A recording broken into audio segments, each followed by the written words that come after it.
जय हिंद साथियों, स्वागत है आपको हमारे चैनल पीसीएस दर्पण पे। आज का जो सेशन देख रहे हैं दोस्तों, रुक्मणी पब्लिकेशन का बीएसएससी बिहार कर्मचारी चयन आयोग द्वितीय इंटर स्तरीय संयुक्त प्रतियोगिता परीक्षा 2023 का जो वॉल्यूम 1 हम लोग करा रहे हैं अल्टरनेट डे पे। तो आज जो होने वाली है दोस्तों, ये कौन सी है? तो सरप्राइज़ टेस्ट आपको पहले से ही शुरू से ही बताते हैं कि रुक्मणी पब्लिकेशन का सरप्राइज़ टेस्ट आप लोग के लिए रहती है। तो इसमें टोटल 24 सेट्स है दोस्तों, ठीक है ना। अभी तक मैंने 4 सेट करा दिया है, वो सरप्राइज़ टेस्ट रही है। आज की भी आप लोगों की सरप्राइज़ रही है। Are you ready for surprise दोस्तों? तो आज देखिए आज कौन सी टेस्ट होने वाली है आपको बता दें। आज जो है टेस्ट सीरीज नंबर 8 होने वाली है ना। तो आइए इस 8 नंबर सीरीज़ को हम लोग बनाते हैं और देखते हैं कि ये स्कोर क्या रहता है हम लोग का, ठीक है। अपना स्कोर कमेंट सेक्शन में ज़रूर बताइएगा। पूरे के पूरे 150 क्वेश्चन रहेंगे। तो आइए इसे सॉल्व किया जाए। आप हमारे चैनल पर नए दोस्तों सब्सक्राइब कीजिएगा ताकि नेक्स्ट आने वाला वीडियो सबसे पहले आप तक पहुँचेगी। जो भी बीएसएससी का तैयारी करते हैं उनको जरूर से ज़रूर बताइए कि हाँ, इस चैनल पे फुल एनालिसिस के साथ अल्टरनेट डे पे एक दिन यूनिक पब्लिकेशन जिसमें हम लोग प्रीवियस ईयर क्वेश्चनों को बनाते हैं, और रुक्मणी पब्लिकेशन जो है दोस्तों, इसका प्लेटफॉर्म का जो हम लोग सेट प्रैक्टिस डेली वाइज पे मारते हैं, ठीक है। जैसे ही ये ख़त्म होगी दोस्तों, मैं नेक्स्ट ही ये लेकर आऊँगा, दूसरे पब्लिकेशन का लेकर आऊँगा, ठीक है दोस्तों। आप लोग जो पब्लिकेशन का बोलिएगा वो लेकर आऊँगा, ठीक है। तो चलिए स्टार्ट करते हैं हम लोग टेस्ट सीरीज नंबर 8। देखते हैं पहला प्रश्न इसमें क्या बना है। देखिए पहला प्रश्न बन रहा है हम लोग का क्या, कि दुनिया की सबसे महंगी करेंसी कौन से देश की है? बताइए तो कौन सी देश की है दोस्तों। तो आपको बताए दोस्तों, इसमें कौन सी देश है? कुवैत दीनार है ना। आंसर आपका बनेगा राइट आंसर ए। कुवैत दीनार की जो है सबसे महंगी करेंसी है। यह जुलाई 2023 के अनुसार कुवैत दीनार जो है, वहाँ का एक कुवैत दीनार बराबर पता है इंडिया के कितना रुपया के बराबर होगा? 267.36 रुपया के बराबर होगा, ठीक है। मतलब वहाँ का एक कुवैत दीनार यदि रहे तो हम लोग को यहाँ 260 रुपया 36 पैसा के बराबर होगा। और इसकी बता दें, बहरैन दीनार जो है बहरीन की मुद्रा है। बहरैन दीनार जो है यहाँ पे, अब अगला हम लोग देखते हैं। बहरैन जो दीनार है यह बहरीन की मुद्रा है, ठीक है। और मनामा जो है दोस्तों, बहरीन की राजधानी है। मनामा क्या है? बहरीन की राजधानी है और उसकी प्रमुख नगर भी है। उमानी जो है, उमानी दोस्तों, उमानी रियाल जो है यह ओमान की मुद्रा है, ठीक है ना। और डॉलर तो आपको पता ही है दोस्तों, डॉलर कहाँ कहाँ की है ना। तो डॉलर सिंगापुर के भी लिए है, ठीक है ना, बहुत देशों का है डॉलर। और कुवैत वर्ष जो है 1961 में 1961 ईस्वी में स्वतंत्र देश बना। ओमान की राजधानी कहाँ पे है दोस्तों? मस्कट है। अगला प्रश्न देखा जाए, कह रहा है क्या कि भारतीय योजना के संदर्भ में निम्नलिखित कथनों पर हमें विचार करना है। तो आइए हम लोग विचार कर लेते हैं। क्या है कथन पहला, कि द्वितीय पंचवर्षीय योजना में भारी उद्योगों की स्थापना पर बल दिया गया था। क्या दिया गया था? बिल्कुल सही दिया गया था। अगला देखें, तृतीय पंचवर्षीय योजना ने औद्योगिकरण की रणनीति के रूप में आयात प्रतिस्थापन की अवधारणा को शुरू किया था। यह भी बात सही है। तो आंसर कौन सा होगा? ऑप्शन नंबर हमारा सी हो जाएगा। राइट आंसर सी बनेगा। 1 और 2 दोनों सही है ना। नेक्स्ट देखें हम लोग, क्या है प्रश्न इसमें, कि पंचायती राज से संबंधित निम्नलिखित में से कौन सी सही नहीं है? कौन सही नहीं है? देखिए, पंचायत व्यवस्था भारतीय ग्रामीण जीवन के युगों में से एक अभिन्न अंग रहा है। बात तो सही है, ये रहा है। अगला देखिए, 73वां संविधान संशोधन 15 अगस्त 1993 में प्रभावी हुआ। नहीं दोस्तों, ये अगस्त गलत बता रहा है यहाँ पे। 1993 में हुआ था लेकिन 15 अगस्त को नहीं। तो ये हुआ कब था दोस्तों? यह हुआ था 24 अप्रैल को, है ना। 24 अप्रैल को होता है ना। 24 अप्रैल को होता है। अगला देखिए, यह त्रिस्तरीय जैविकीय रूप में संरचना है। बिल्कुल सही है। भारतीय संविधान के अनुच्छेद 243 के जी इसके महत्व को बढ़ाता है। ये भी बात सही है। यानी आंसर हमारा क्या मिल रहा है? ऑप्शन नंबर बी मिल रहा है। 73वां संविधान संशोधन अधिनियम 1992 है ना, जो 93 में प्रभावी हुआ, ठीक है। प्रभावी यहाँ पे 1993, लेकिन क्या है दोस्तों, 24 अप्रैल को होता है, ठीक है ना। अगला प्रश्न देखें, कि तिलहन की फसल के संबंध में दिए गए कथन पर हमें विचार करना है। क्या है पहला, कि भारत विश्व में सबसे बड़ा तिलहन उत्पादक देश है। ऐसा तो नहीं, तिलहन उत्पादक पूरे भारत में विश्व में नहीं बोल सकते इसको। अगला देखिए, इनका उपयोग खाद्य पदार्थ के रूप में तथा प्रसाधन उद्योग कच्चे माल के रूप में भी किया जाता है। ये बात सही है कि कच्चे माल में यूज़ किया जाता है। अगला है कि तिल जो है उत्तर भारत में खरीफ फसल तथा दक्षिण भारत में रबी फसल की जाती है, ये भी बात सही है। यानी हमारा 2 और 3 सही हुआ। आंसर नंबर कौन मैच कर रहा है? राइट आंसर डी, है ना। Steel Authority of India SAIL के नए अध्यक्ष कौन बने हैं? कौन बने हैं? तो आंसर बनेगा आपका बी, अमरेंद्र प्रकाश बने हैं। अमरेंद्र प्रकाश सेल के नए अध्यक्ष बने हैं। अमरेंद्र प्रकाश बिहार के मधुबनी जिले के मूल निवासी है ना। स्टील अथॉरिटी ऑफ इंडिया की स्थापना होती कब है? तो 24 जनवरी 1973 ईस्वी में इसकी स्थापना होती है। नेक्स्ट प्रश्न देखिए, भारतीय संविधान नागरिकों को कितने प्रकार के मौलिक अधिकार प्रदान करता है? तो 6 प्रकार की करता है ना। आंसर बनेगा ऑप्शन नंबर सी, 6 प्रकार की मौलिक अधिकार को प्रदान करता है।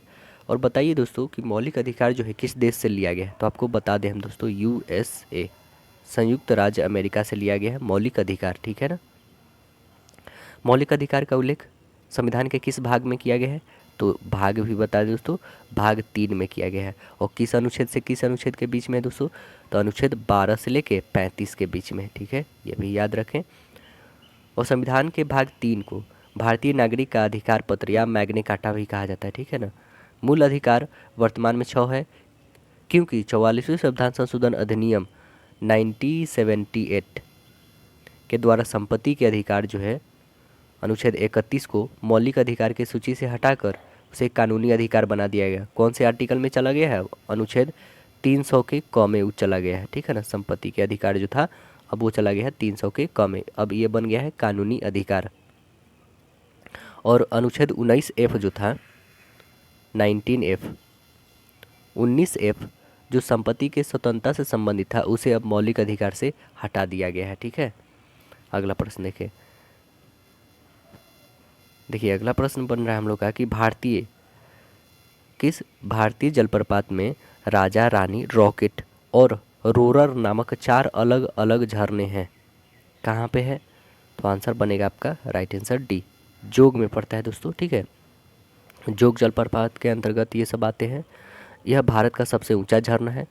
दूध सागर जलप्रपात गोवा में है। दूध सागर जलप्रपात कहाँ पे है? तो याद रखें गोवा, ठीक है। अगला देखें, अगला जो है अथिरपल्ली जो है अथिरापिल्ली, यह जलप्रपात कहाँ पे है? तो ये नाम से ही प्रतीत हो रहा है दोस्तों, यह केरल का है, ठीक है। अब देखिए हिरनी जलप्रपात कहाँ के है? तो ये झारखंड का, याद रखें कहाँ का है दोस्तों? झारखंड का है।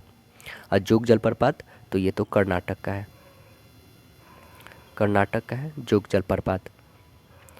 किस नदी पे है दोस्तों? तो ये भी याद रखें शरावती नदी पे है जोग जलप्रपात। अगला प्रश्न देखें कि पूरा पाषाण काल में लोग कहाँ रहते थे? पूरा पाषाण काल में लोग रहते कहाँ थे दोस्तों? तो पहाड़ की कंदरों में रहते थे, है ना। आंसर बनेगा ए, पहाड़ के कंदरों में रहते थे। पूरा पाषाण काल की भारत में प्रथम जो है स्थान की खोज 13 मई 1863 में किया गया था, है ना। 13 मई 1863 में सर रॉबर्ट ब्रूस फुट ने किया था, है ना। पूरा पाषाण काल के अंतर्गत के अंतिम चरण में जो है आग की खोज की जाती है। पूरा पाषाण काल में आग का खोज किया जाता है। पूरा पाषाण काल में जो है भीमटेका और आदमगढ़ से शैली चित्रकारी का प्रमाण मिलता है। सूक्ष्म औजार का काल जो है मध्य पाषाण काल को कहते हैं। नवपाषाण काल में अस्थायी जीवन, कृषि, चाक, इस सब आदि का शुरुआत होता है। अगला देखिए, संसार में सबसे बड़ा डेल्टा कौन सी नदी बनाती है? कौन सी नदी बनाती है दोस्तों संसार में? तो आंसर आपका बनेगा सी, गंगा नदी बनाती है, सबसे बड़ी डेल्टा बनाती है। सुंदरवन का डेल्टा जो है विश्व का सबसे बड़ी डेल्टा है। डेल्टा का आकार जो है प्रायः कैसा होता है? तो यह त्रिभुजाकार होता है। वृद्धावस्था में नदी जो है डेल्टा का निर्माण करती है। मैंग्रोव वन सुंदरवन को कहते हैं। अगला प्रश्न देखें तो बैडमिंटन का नेट जमीन से कितनी ऊंचाई पर रहता है? कितनी ऊंचाई पर रहता है? तो आंसर क्या बनेगा? राइट आंसर इसका ऑप्शन नंबर बी होगा, 1.55 मीटर के ऊंचाई पे रहता है। ऑप्शन बी बन जाएगा आपका। बैडमिंटन में रैकेट का वजन कितना होता है? लगभग आपको ये भी जान लेना चाहिए, 85 से लेके 140 ग्राम के बीच में रहता है, ठीक है। 85 ग्राम से लेके 140 ग्राम के बीच में रहता है। जैसे आपको पूछ दे दोस्तों लव, यह शब्द जो है किससे रिलेटेड है? तो ये भी याद रखें, ये बैडमिंटन से संबंधित है लव, है ना। स्मैश स्मैश भी पूछ दे तो स्मैश भी याद रखें, बैडमिंटन से रिलेटेड है, ठीक है ना। अगला प्रश्न देखते हैं हम लोग। और एक और बात दोस्तों, आप बताइएगा कि आधुनिक गोल्फ खेल की शुरुआत जो है किस देश में होती है, तो स्कॉटलैंड में, ठीक है ना। देखिए नेक्स्ट प्रश्न, निम्नलिखित कथनों में से कौन सही है यह बताना है। देखिए पहला क्या है कि भारतीय संविधान अध्याक्षात्मक है, क्या सही है? नहीं, अध्याक्षात्मक थोड़ी है। भारत एक नाम मात्र का राजतंत्र है, बिल्कुल गलत है दोस्तों। भारत एक कुलीन तंत्र है, ये भी गलत है। भारत एक संघात्मक प्रजातंत्र है, बात तो सही है। तो आंसर नंबर हमारा क्या मैच कर रहा है? Right answer D.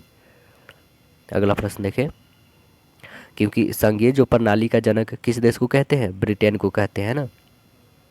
और संसदीय प्रणाली में संवैधानिक प्रमुख नाम मात्र के होते हैं। भारत में संसदीय व्यवस्था कहाँ से लिया गया है? ब्रिटेन से लिया गया है। नेक्स्ट है हमारा प्रश्न कि मरे डार्लिंग नदी बेसिन जो है निम्नलिखित में से किस देश में है? कौन सी देश में है? तो आंसर बनेगा आपका ऑप्शन नंबर सी, ऑस्ट्रेलिया में है ना। दक्षिण दक्षिण महासागर में जाके गिर जाती है ये। मेडागास्कर हिंद महासागर में स्थित है। मेडागास्कर कहाँ पे दोस्तों? हिंद महासागर में है। मेडागास्कर जो है अफ्रीका के मुख्य भूमि से जो है मोजाम्बिक चैनल के द्वारा अलग करती है। विश्व के प्रमुख जलडमरू मध्य एवं संबंधित सागर हम लोग थोड़ा एक बार देखते हैं। जैसे पाक जलडमरू मध्य, यह किस किस से सागर को संबंधित है दोस्तों? बंगाल की खाड़ी एवं अरब सागर। और अलग करती है भारत और श्रीलंका को पाक जलडमरू मध्य। अब मलक्का को जानेंगे दोस्तों, तो यह संबंधित है जावा सागर और बंगाल की खाड़ी, और यह अलग करती है मलाया और सुमात्रा जो इंडोनेशिया में पड़ता है। बेरिंग जल संधि आप जानेंगे दोस्तों, बेरिंग जलडमरू मध्य जो है आर्कटिक सागर और बेरिंग सागर को अलग करती, ये संबंधित सागर है, और ये रूस और अलास्का को अलग करती है, ठीक है ना, अलग करती है। अगला देखें कि संविधान के किस अनुच्छेद में राज्य के द्वारा प्राथमिक शिक्षा मातृभाषा में दिए जाने की प्रावधान है? तो किस आर्टिकल में बात बोला गया है दोस्तों? तो आंसर आपका बनेगा ऑप्शन नंबर सी, है ना, 350 के ए में बोला गया है। आंसर बनेगा सी, राज्य द्वारा प्राथमिक शिक्षा मातृभाषा में दिया जाएगा 350 के एक में। और संविधान के भाग किस में पड़ता है दोस्तों? तो यह पड़ता है 17 में पड़ता है, भाग 17, भाग 17 में पड़ता है। अनुच्छेद जो है 343 से लेके 351 के बीच में आता है। 343 से लेके 351 के बीच में है भाषा से संबंधित। 343 के एक में राज्य भाषाएं हिंदी का उल्लेख किया गया है, और 350 के ख में क्या है? तो इसके अंतर्गत जो है दोस्तों भाषाई अल्पसंख्यकों के लिए विशेष अधिकारी राष्ट्रपति नियुक्त कर सकते हैं। और आर्टिकल 348 में क्या है? तो आर्टिकल 348 में आपको बता दें उच्चतम न्यायालय और उच्च न्यायालय की भाषा से संबंधित है, अंग्रेजी भाषा है, ठीक है ना। अनुच्छेद 351 में क्या है? तो हिंदी भाषा के विकास से संबंधित है। आर्टिकल 351 हिंदी भाषा से संबंधित है। अगला प्रश्न है कि विश्व में सर्वप्रथम विधि संहिता बनाने वाला राजा कौन था? विधि संहिता बनाने वाला राजा था कौन दोस्तों? तो आंसर बनेगा आपका ऑप्शन नंबर ए, हम्बुराबी। हम्बुराबी जो था दोस्तों यह विश्व का प्रथम विधि संहिता बनाने वाला राजा था। हम्बुराबी जो है बेबीलोन का शासक था। कहाँ के था दोस्तों? यह भी याद रखें, बेबीलोन, बेबीलोन का शासक था ये।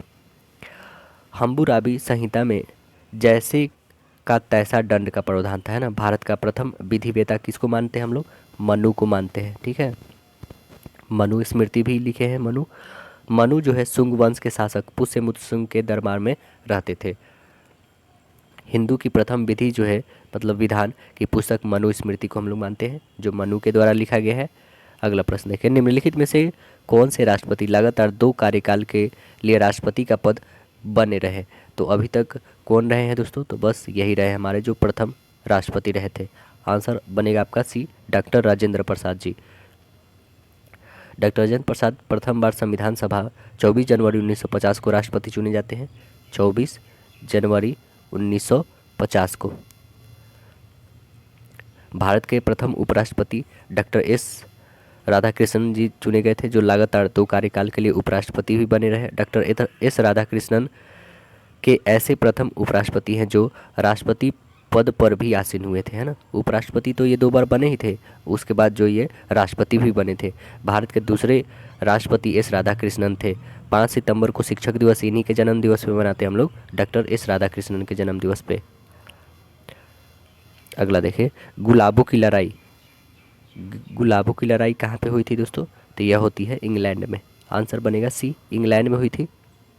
गुलाबों की लड़ाई ने सामंतवाद को धाराशाही कर दिया था। रक्तहीन क्रांति, जिसे गौरवपूर्ण क्रांति कहते हैं, 1688 ईस्वी में इंग्लैंड में हुआ था। कब हुआ था? 1688 में हुआ था। रक्तहीन क्रांति द्वारा राजा विलियम तृतीय को सत्ता प्रदान किया गया। औद्योगिक क्रांति सर्वप्रथम इंग्लैंड में हुआ। 1 सितंबर 1939 को पोलैंड पर हिटलर ने आक्रमण किया। अगला देखें कि बुकर सम्मान से सम्मानित प्रथम भारतीय महिला कौन थी? कौन थी दोस्तों? तो आंसर बनेगा आपका ए, अरुंधति रॉय थी। अरुंधति रॉय जो है, इनको कौन से बुक के लिए इनको बुकर प्राइज़ दिया गया, और इनको यह पुरस्कार जो है 1997 में दिया गया। यह याद रखें कि यह बुकर पुरस्कार कब दिया गया? 1997 में दिया गया। ठीक है दोस्तों। और बताएं दोस्तों, इनकी जो ये पुस्तक जो थी वो कौन सी पुस्तक थी? तो the God of A small things के लिए दिया गया। The God of A small thing के लिए दिया गया, है ना। भारतीय मूल के वी.एस. नयपॉल 1971 में इन अ फ्री स्टेट के लिए इनको बुकर पुरस्कार दिया गया था। 1971 में दिया गया था। भारतीय मूल के सलमान रुश्दी 1981 में, कब? 1981 में, 1981 में मिडनाइट्स चिल्ड्रन के लिए इनको बुकर पुरस्कार दिया गया। किरण देसाई को 2006 में द इनहेरिटेज ऑफ लॉस के लिए बुकर पुरस्कार दिया गया। अरविंद अडिगा 2008 में मान बुकर पुरस्कार दिया गया। वाइट टाइगर के लिए इनको दिया गया। मान बुकर पुरस्कार की शुरुआत कब होती है? तो 1969 में शुरुआत होती है। अगला प्रश्न देखें कि विश्व स्वास्थ्य संगठन WHO का मुख्यालय कहाँ पर है? WHO का मुख्यालय जेनेवा, जो स्विट्जरलैंड में पड़ता है। आंसर बनेगा इसका डी। 7 अप्रैल को हम लोग मनाते हैं विश्व स्वास्थ्य दिवस। 7 अप्रैल 1948 की इसकी स्थापना होती है। विश्व मौसम विज्ञान संगठन का मुख्यालय जेनेवा में। अंतर्राष्ट्रीय परमाणु ऊर्जा अभिकेंद्र का मुख्यालय वियना में पड़ता है, जो वियना कहाँ है? ऑस्ट्रिया में है। अंतर्राष्ट्रीय कृषि विकास कोष का मुख्यालय रोम में स्थित है। यूनेस्को का मुख्यालय कहाँ पे है? पेरिस में है, फ्रांस में पड़ता है। अगला प्रश्न देखते हैं हम लोग कि दिल्ली समझौता के दौरान ब्रिटिश भारत का वायसराय कौन था? कौन था? तो लॉर्ड इरविन था। आंसर बनेगा डी, लॉर्ड इरविन था। 5 अप्रैल 1931 को दिल्ली समझौता गांधी जी और लॉर्ड इरविन के बीच में हुआ था। कब हुआ था? तो 5 मार्च 1931 में होता है, महात्मा गांधी और लॉर्ड इरविन के बीच में। दिल्ली समझौता के द्वारा सविनय अवज्ञा आंदोलन को स्थगित कर गांधी जी जो है गोलमेज सम्मेलन में भाग लेने के लिए लंदन गए। कांग्रेस के एकमात्र प्रतिनिधि के रूप में द्वितीय गोलमेज सम्मेलन में गांधी जी ने भाग लिए थे। दलितों को अलग निर्वाचन देने के विषय में गांधी जी विरोध करते हुए द्वितीय गोलमेज सम्मेलन से वापस लौट आए थे। अगला प्रश्न देखें हम लोग कि रूस का मैनचेस्टर किसे कहा जाता है? रूस का मैनचेस्टर किसे कहते हैं? इवाना नोवा को बोलते हैं। इवानोवा को रूस का मैनचेस्टर बोला जाता है। मैनचेस्टर ब्रिटेन में है, जो सूती वस्त्र के लिए विख्यात है। जापान का मैनचेस्टर ओसाका को, उत्तर भारत का मैनचेस्टर कानपुर को, सूती वस्त्रों की राजधानी बम्बई है। भारत का बोस्टन अहमदाबाद को बोलते हैं। अगला देखें, मानचित्र में नीली रंग का प्रयोग किसके लिए होता है? तो आंसर बनेगा आपका सी, नदी के लिए प्रयोग किया जाता है। नीली ग्रह किसको कहते हैं? पृथ्वी को कहते हैं नीली ग्रह। अगला प्रश्न देखिए कि निम्नलिखित अभिलेखों में से किसमें कालिदास का नाम मिलता है? किसमें कालिदास का नाम मिलता है? ऐहोल अभिलेख में मिलता है। आंसर बनेगा डी, कालिदास ऐहोल अभिलेख में मिलते हैं इनका नाम। ऐहोल अभिलेख में जो है भैरवी और महाकालेश्वर मंदिर का भी चर्चा मिलता है। ऐहोल अभिलेख जो है वातापी मतलब वादामी में अवस्थित है। ऐहोल अभिलेख जो है रवि कीर्ति के द्वारा लिखा गया है। ऐहोल अभिलेख चालुक्य वंश के महानतम शासक जो है पुलकेशिन द्वितीय ने उत्कीर्ण करवाया था। अगला है वाकर कप किस खेल से संबंधित है? किस खेल से संबंधित है दोस्तों? तो आंसर बनेगा आपका ए, गोल्फ से संबंधित है। राइट आंसर बनेगा ए, गोल्फ से है। हॉकी का पहला विश्व कप कब होता है? 1971 में बर्लिन बार्सिलोना में आयोजित किया गया था। अगला प्रश्न देखिए कि मैं समाजवादी और गणतंत्रवादी हूँ और मुझे राजाओं और राजकुमारों में विश्वास नहीं है। यह वक्तव्य संबंधित है, किससे संबंधित है? तो यह संबंधित है answer number D, Jawaharlal Nehru से। आंसर डी बनेगा। 1936 के जो कथन जो है दोस्तों, नेहरू जी कब बोले थे? तो 1936 में बोले, 1936 में बोले थे। 1936 में लखनऊ कांग्रेस अधिवेशन की अध्यक्षीय भाषा में बोले थे। वो उस समय अध्यक्ष थे। पंडित जवाहरलाल नेहरू समाजवादी विचार के अधिक प्रभावी थे। 1955 में कांग्रेस का अधिवेशन जो है अवाड़ी में, जो UN देवड़ की अध्यक्षता में आयोजित हुआ। अगला प्रश्न देखिए, भारत में बेरोजगारी का प्रमुख कारण क्या है? भारत में प्रमुख बेरोजगारी का कारण जनसंख्या में तीव्र वृद्धि। आंसर बनेगा बी। भारत में संरचनात्मक बेरोजगारी सबसे ज़्यादा है। भारत में शिक्षित बेरोजगारी सबसे मुख्य समस्या है। भारत में अदृश्य बेरोजगारी कृषि क्षेत्र में पाई जाती है। शहरी बेरोजगारी मुख्यतः शिक्षित बेरोजगारी होते हैं। अगला देखिए, सांकेतिक मुद्रा मतलब टोकन करेंसी किसने लागू किया था? तो यह लागू किया था मोहम्मद बिन तुगलक। आंसर बनेगा डी, MBT। मोहम्मद बिन तुगलक ने चांदी के मूल्य के बराबर तांबा का सिक्के चलवाया। मोहम्मद बिन तुगलक के समय सबसे अधिक विद्रोह हुआ था सल्तनत काल में। सबसे विवादित एवं विद्वान शासक सुल्तान मोहम्मद बिन तुगलक ही था।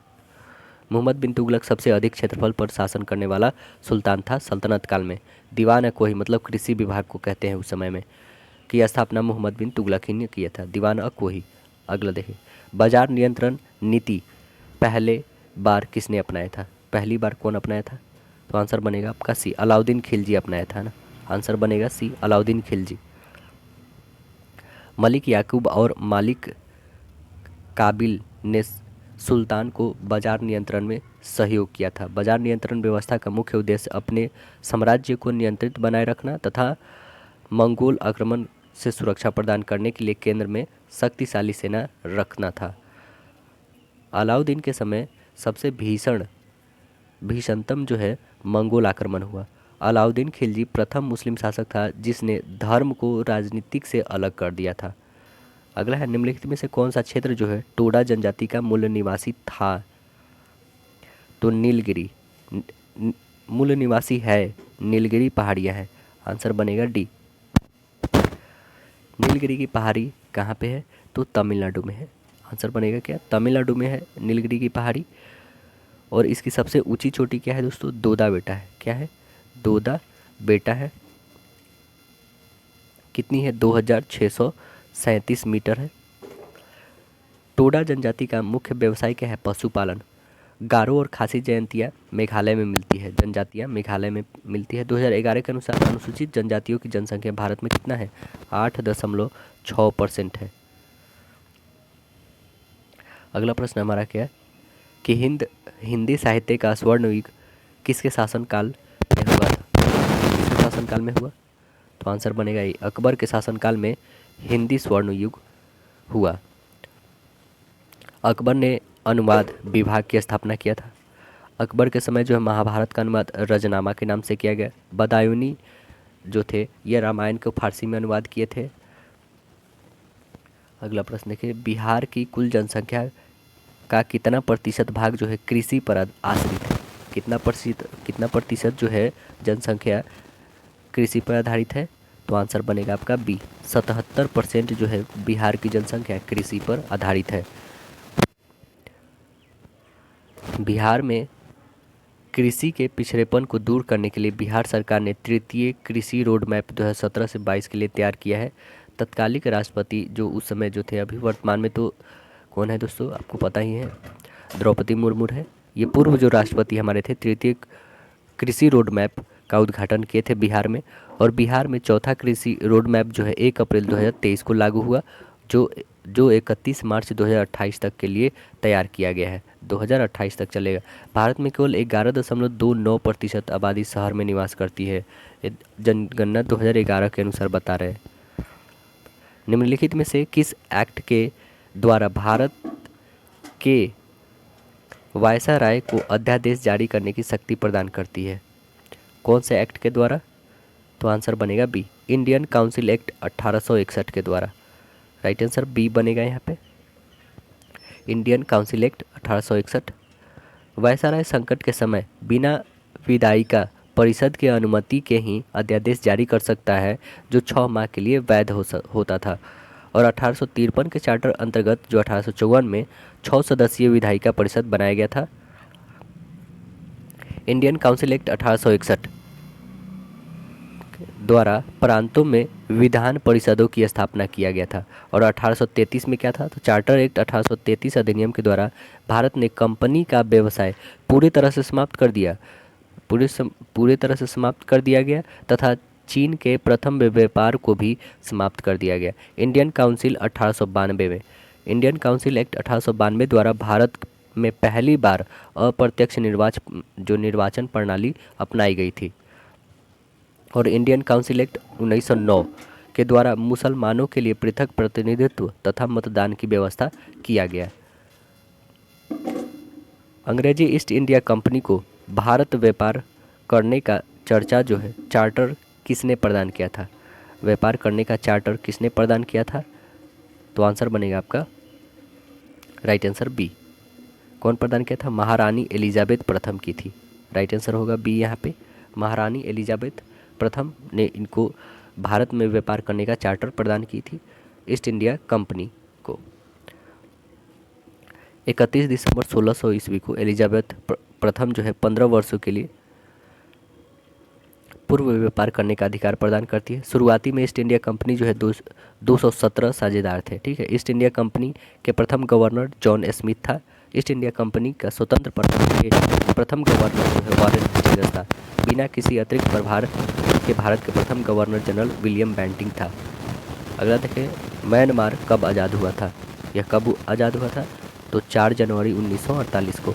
आंसर बनेगा बी, 4 जनवरी 1948 को आज़ाद होता है। भारत सरकार अधिनियम 1935 के द्वारा वर्मा को भारत से अलग किया जाता है। और 1857 की क्रांति में भाग लेने के कारण अंग्रेजों द्वारा बहादुर शाह जफर को बंदी बना लिया गया और रंगून भेज दिया गया। रंगून जो म्यांमार में पड़ता है। 24 जून 1908 को लोकमान्य बाल गंगाधर तिलक के राजद्रोहात्मक लेख छापने के जुर्म में 6 वर्ष की सज़ा दी गई और उन्हें मांडले जेल जो म्यांमार में पड़ता है वहाँ पे उनको भेज दिया गया। अगला प्रश्न देखिए कि भारतवर्ष में लॉर्ड कॉर्नवालिस ने कौन सा प्रथा शुरू किया था? कौन सी प्रथा शुरू किया था? तो अस्थाई बंदोबस्त की प्रथा शुरू किया था। आंसर बी बनेगा। लॉर्ड कॉर्नवालिस जो है 23 मार्च 1793 को बंगाल, बिहार और उड़ीसा को अस्थाई बंदोबस्त लागू किया। अस्थाई बंदोबस्त में भूमि का मालिक जमींदार को बनाया गया। अस्थाई बंदोबस्त का जनक सर जॉन शोर है। लॉर्ड कॉर्नवालिस ने कलेक्टर का न्यायिक कार्यों से अलग किया। कॉर्नवालिस कोड 1793 में है ये। तो देखिए अगला प्रश्न है हमारा कि बंगाल का प्रथम गवर्नर जनरल कौन था? कौन था? अभी हम लोग ने डिस्कस करा, वॉरेन हेस्टिंग्स था। आंसर ए बनेगा, वॉरेन हेस्टिंग्स। अगला देखिए, सती प्रथा किसके अंतर्गत समाप्त हो गई? किसके अंतर्गत समाप्त हुआ? तो बंगाल अधिनियम जो था 16 के तहत यह समाप्त हो जाती है सती प्रथा। सती प्रथा को जो है 1829 में एक्ट जो है 17 के अधीन विलियम बेंटिंग ने समाप्त किया था। ठीक है ना, बंगाल अधिनियम 17 के तहत जो है विलियम बेंटिंग ने समाप्त किया था। राजा राम मोहन राय ने सती प्रथा को समाप्त करने के लिए महत्वपूर्ण भूमिका निभाया था। भानुगुप्त के एहोल अभिलेख में, एरन अभिलेख में सर्वप्रथम सती प्रथा का अभिलेखन प्रमाणन मिलता है। अथर्ववेद में सती प्रथा का संकेत प्रमाणन मिलता है। दास प्रथा एक्ट 5 के अधीन जो है 1843 में लॉर्ड एलन बरो ने दास प्रथा को समाप्त करने की घोषणा किया था। अगला प्रश्न हमारा क्या है कि मई 2023 में इसरो के द्वारा कौन सा नाविक उपग्रह को सफलतापूर्वक लॉन्च कर जियो सिंक्रोनोसन ट्रांसफर ऑर्बिट में स्थापित किया था? तो यह कौन सा है दोस्तों? कौन सा उपग्रह है? तो आंसर बनेगा आपका बी, NVS-01। आंसर बनेगा बी, NVS-01। अगला प्रश्न देखिए कि निम्नलिखित में कौन जो है संविधान उत्तर संस्था है। संविधान उत्तर संस्था कौन सी है दोस्तों? तो आंसर आपकी बनेगी right answer C, NITI Aayog है, क्योंकि इसका संविधान में कोई उल्लेख नहीं है ना। 1 जनवरी 2015 को वर्तमान केंद्र सरकार ने जो है योजना आयोग की यह जगह नीति आयोग की स्थापना किया था। योजना आयोग की जगह पे नीति आयोग का पदेन अध्यक्ष जो होते हैं वर्तमान के प्रधानमंत्री होते हैं। संघ लोक सेवा आयोग अनुच्छेद 315 यानी यूपीएससी है जो दोस्तों अनुच्छेद 315, ठीक है। वित्त आयोग अनुच्छेद 280, चुनाव आयोग 324 एवं अंतर्राज्यीय परिषद 263 यह एक संवैधानिक निकाय है। अगला प्रश्न देखा जाए तो विपिन चंद्र पाल अपने राजनीतिक जीवन के शुरुआत में निम्नलिखित में से क्या थे? वह थे उदारवादी थे। आंसर बनेगा ए, उदारवादी थे। विपिन चंद्र पाल गरम दल के त्रिरत्न में से एक थे। लाला लाजपत राय, बाल गंगाधर तिलक, विपिन चंद्र पाल गरम दल के नेता थे।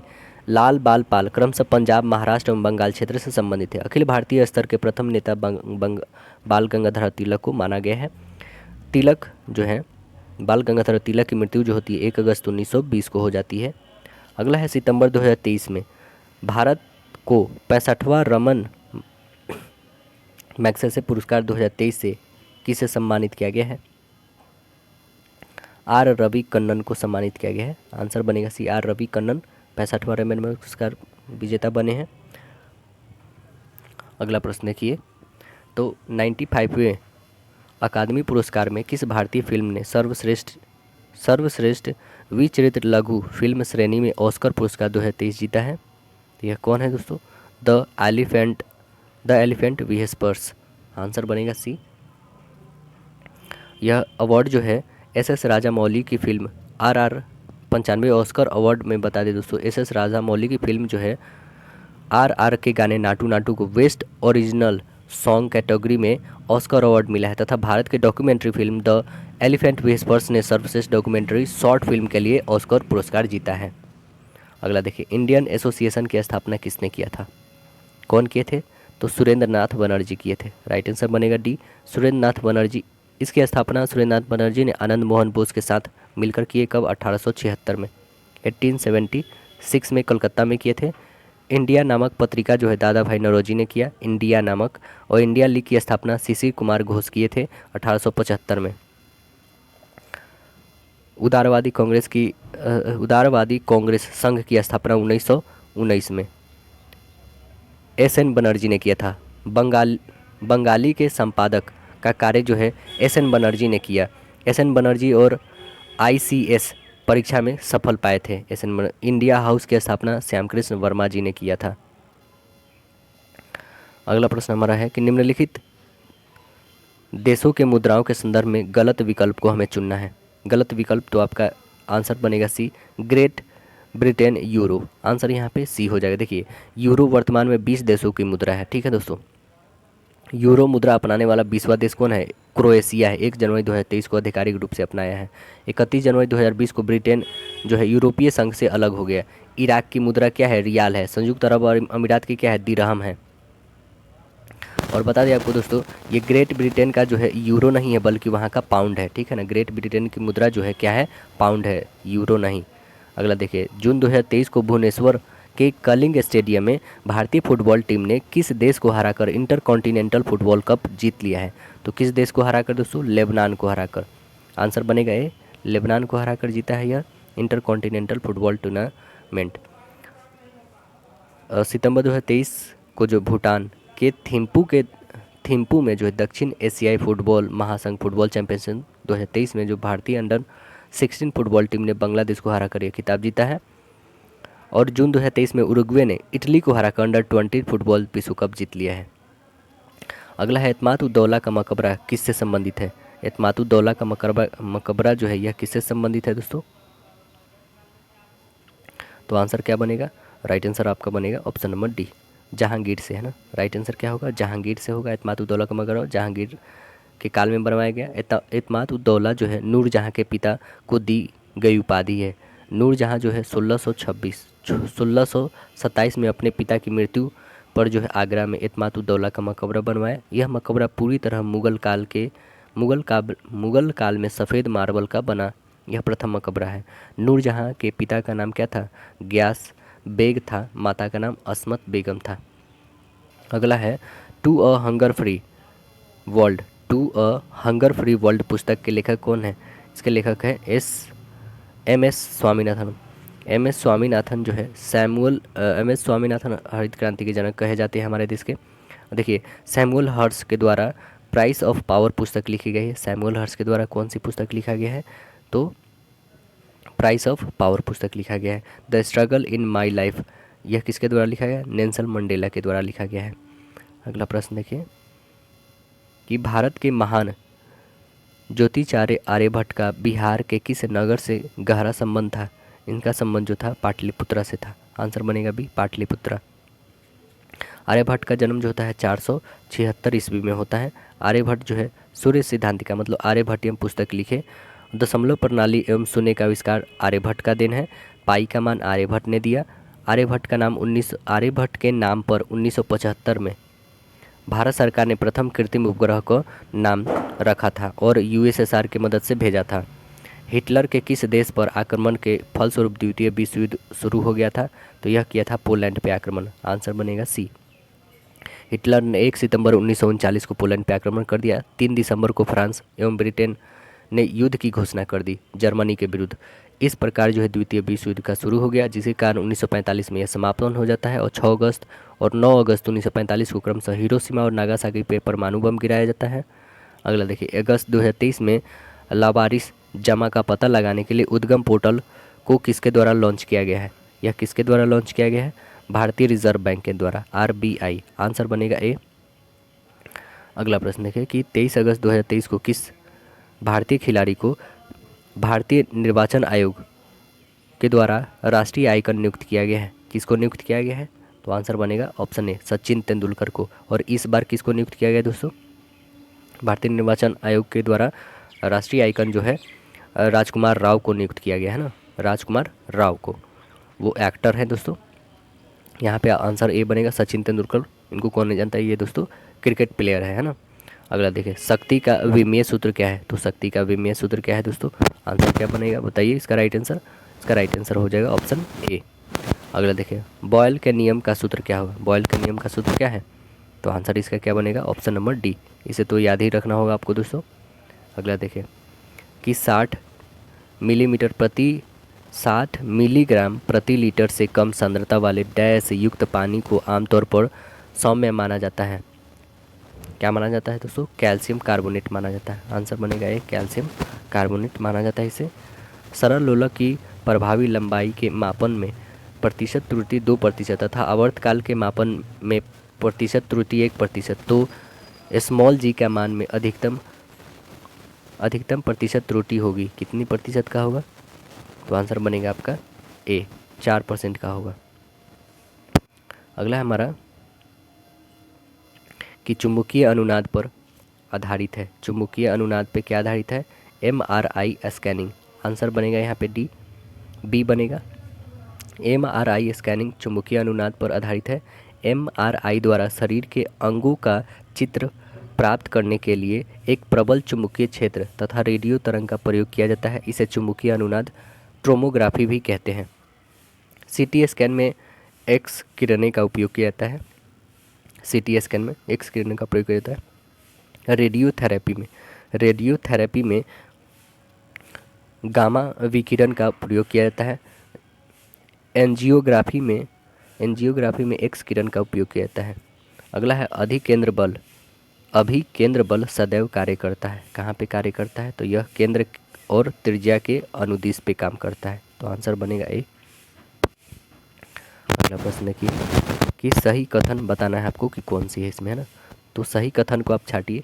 देखिए, चाल एवं वेग दोनों में दिशा व परिमाण होती है क्या? परिमाण होता है? नहीं, दोनों में नहीं होता है दोस्तों। चाल में केवल परिणाम तथा वेग में परिणाम एवं दिशा दोनों होता है। ये तो बात सही है, हमें सही ही छाटना, ठीक है। एक मिला अभी तक सही। चाल धनात्मक ऋणात्मक और शून्य कुछ भी हो सकता नहीं दोस्तों।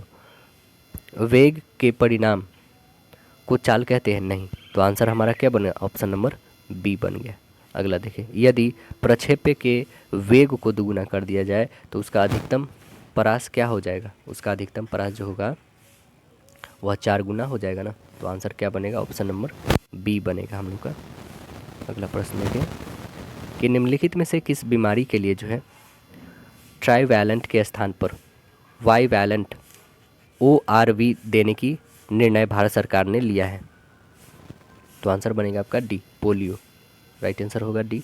परमाणु के उपकोषों के भरने का क्रम नियंत्रित होता है, किसके द्वारा होता है, तो यह होता है आफबाउ के सिद्धांत के द्वारा। आंसर बनेगा ए, आफबाउ सिद्धांत के द्वारा। अगला प्रश्न हमारा कि क्षैतिज वृत्त के नियत चाल से गतिशील वस्तु के लिए नियत है, क्या नियत है, तो आंसर बनेगा गतिज ऊर्जा। आंसर ए होगा गतिज ऊर्जा। अगला प्रश्न देखिए, निम्नलिखित में कौन कथन गलत है, हमें बताना है गलत कौन है। तो देखिए, ओजोन जो है ऑक्सीजन के 2 परमाणु के मिलकर बना है, नहीं दोस्तों, ऑक्सीजन के 3 परमाणुओं से मिलकर बना है, O3 होता है ओजोन का, है ना। तो आंसर तो यही गलत मिल गया हमको, ऑप्शन नंबर ए हो गया। अगला प्रश्न देखिए, CH3OH किसका रासायनिक सूत्र है, यह रासायनिक सूत्र है आपका मेथिल एल्कोहल का है, मेथिल एल्कोहल का है। अगला प्रश्न देखिए, ऑक्सैलिक अम्ल H2C2O4 में कार्बन की संयोजकता कितनी है, कार्बन की संयोजकता इसमें है 3। अगला प्रश्न देखें कि गुर्दे में उत्पन्न मूत्र डैश से होकर मूत्राशय में पहुंचता है जहां इसे संचित किया जाता है। तो आंसर बनेगा ए, मूत्रवाहिनी से होकर। आंसर बनेगा ए। मूत्र का पीला रंग किसके कारण होता है, तो आपको पता होगा यूरोक्रोम के कारण होता है ना, यूरोक्रोम नामक वर्ण के कारण होता है। मूत्र का अम्लीय प्राकृतिक होता है और इसका pH वैल्यू 6 होता है। मूत्र में 95% जल जबकि 2.6% यूरिया पाया जाता है। सामान्यतः मनुष्य जो है दिन भर में लगभग 1.45 लीटर मूत्र का उत्सर्जन करता है। अगला प्रश्न हमारा कि किस तत्व को रसायन विज्ञान में अवारा तत्व के की संज्ञा दिया गया है, तो किस तत्व को दिया गया है दोस्तों, तो आंसर बनेगा आपका डी, हाइड्रोजन को बोला जाता है अवारा तत्व। हाइड्रोजन हल्का एवं वायुमंडल के ऊपरी सतह पर होता है, इसलिए इसे आवारा तत्व कहते हैं। गुब्बारों में हाइड्रोजन गैस भरा जाता है और सूर्य के प्रकाश जो है, सूर्य के प्रकाश ऊर्जा का कारण हाइड्रोजन एवं हीलियम के संलयन की क्रिया से ही होती है। अगला प्रश्न देखें कि किसी तत्व का परमाणु भार बराबर होता है, कब, तो यह बराबर होता है तुल्यांक भार गुणित संयोजकता। आंसर बनेगा सी। अब बताइए, प्रोटॉन का खोज कौन किया है दोस्तों, रदरफोर्ड किए हैं। इलेक्ट्रॉन का जे थॉमसन, न्यूटन का जेम्स चैडविक किए हैं, ठीक है। अगला प्रश्न देखें कि अवरक्त स्पेक्ट्रम स्थित है, अवरक्त स्पेक्ट्रम स्थित है। आंसर बनेगा सूक्ष्म तरंग तथा दृश्य क्षेत्र के बीच स्थित है। आंसर ये बनेगा। अगला देखें, मनुष्य की साधारण श्वसन दर कितनी होती है, कितने से कितना होता है दोस्तों, तो आंसर बनेगा आपका ए, 15 से 18 बार प्रति मिनट होता है। आंसर ए बनने वाला, ए बना। एक स्वस्थ मनुष्य का 72 बार हृदय धड़कता है 1 मिनट में। सामान्य नाड़ी का जो दर होता है, जो हाथ में नड़ी जो होता है दोस्तों, वह 1 मिनट में 72 बार वो भी धड़कता है। और भ्रूण अवस्था में शिशु का जो है 130 बार धड़कन धड़कता है ना। और श्वसन वह प्रक्रिया है जिसमें ग्लूकोज का दहन होता है। ऑक्सी श्वसन के उपरांत एक ग्लूकोज का अणु 38 ATP ऊर्जा उत्पन्न करता है, 38।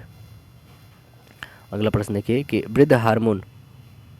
वृद्धि हार्मोन का स्रावन किसके द्वारा होता है, यह होता है पिट्यूटरी के द्वारा। आंसर बनेगा बी, पिट्यूटरी ग्रंथि द्वारा होता है। पीयूष ग्रंथि को मास्टर ग्रंथि के रूप में जाना जाता है। पिट्यूटरी ग्रंथि में अनेक हार्मोन का स्रावन होती है।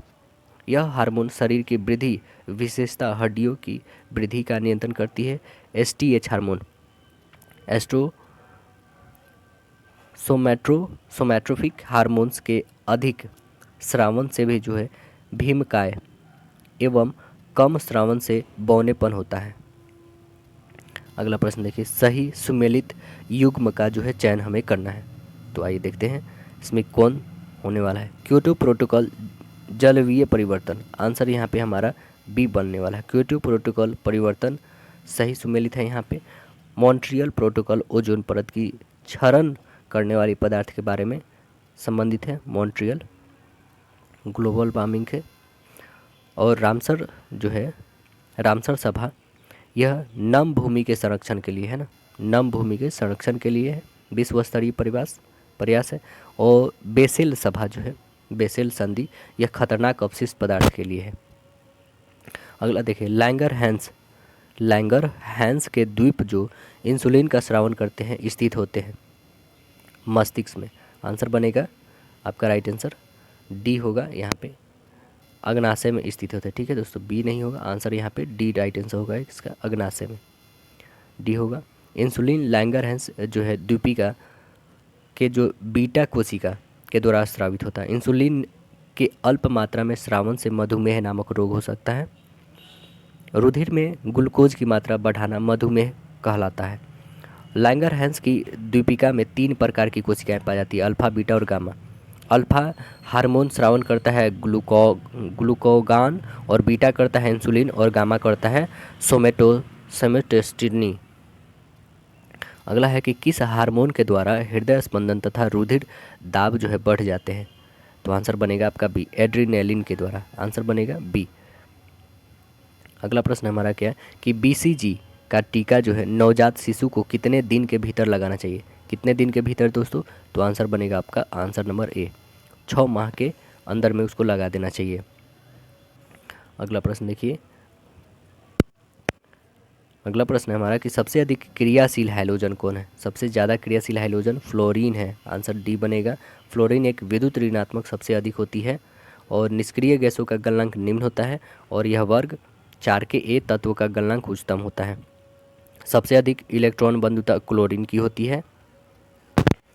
अगला प्रश्न देखा जाए तो अगले प्रश्न में क्या बोल रहा है कि 300 को 2 समान भागों में बांटना है। ठीक है, आइए हम लोग बांटते हैं, समान भागों में विभाजित करके 12 अंश का आधा है ना, आधा दूसरे अंश से 48 कम हो सकता है।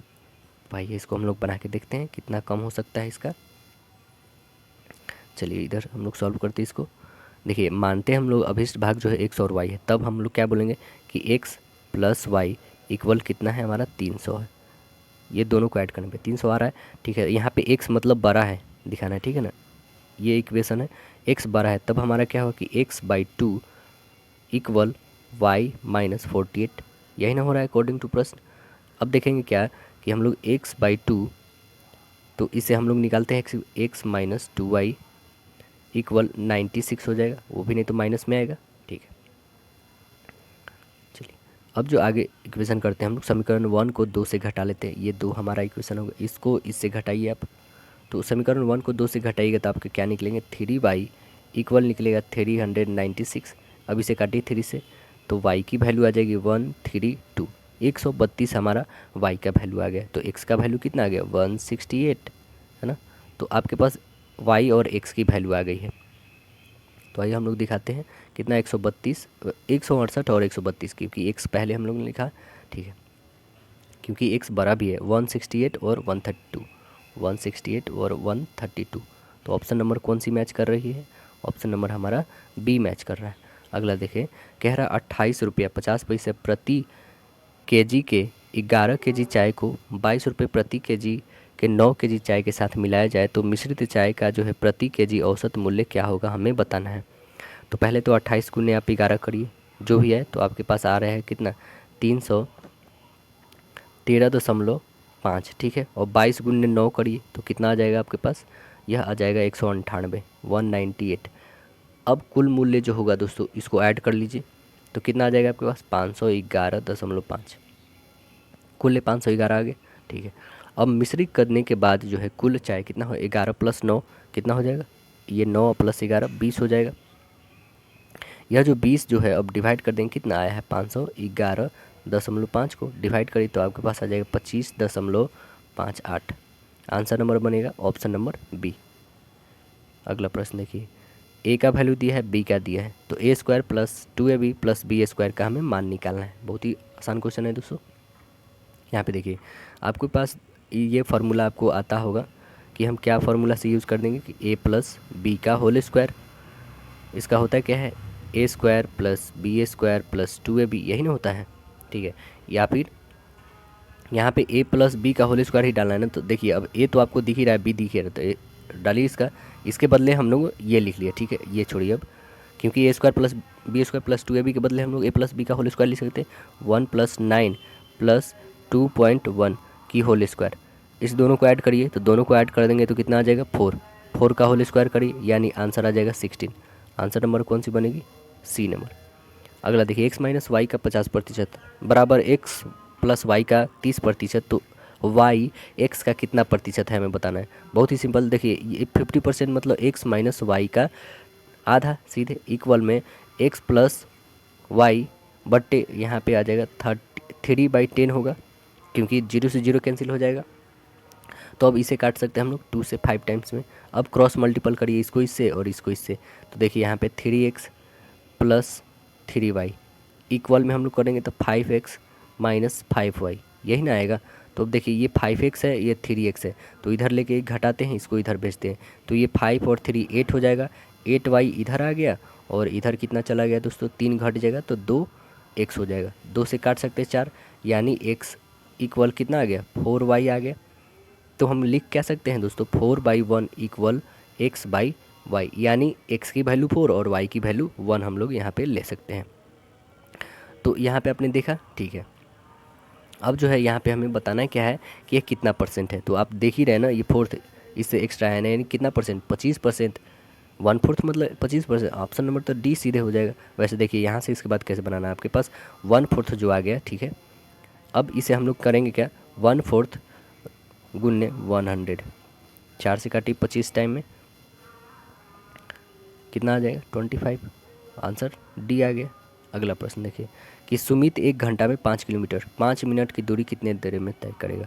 तो 1 घंटा में 5 किलोमीटर, यानी 5 किलोमीटर तो 5000 मीटर हो जाएगा, मीटर में जोड़ लीजिए इसको, कितना 1 घंटे में, यानी 60, 5 मिनट में 5 से गुना कर दो, 0 से 0 इसे काट दो, तो आंसर आ जाएगा 416.67, 416.67, आंसर नंबर ए।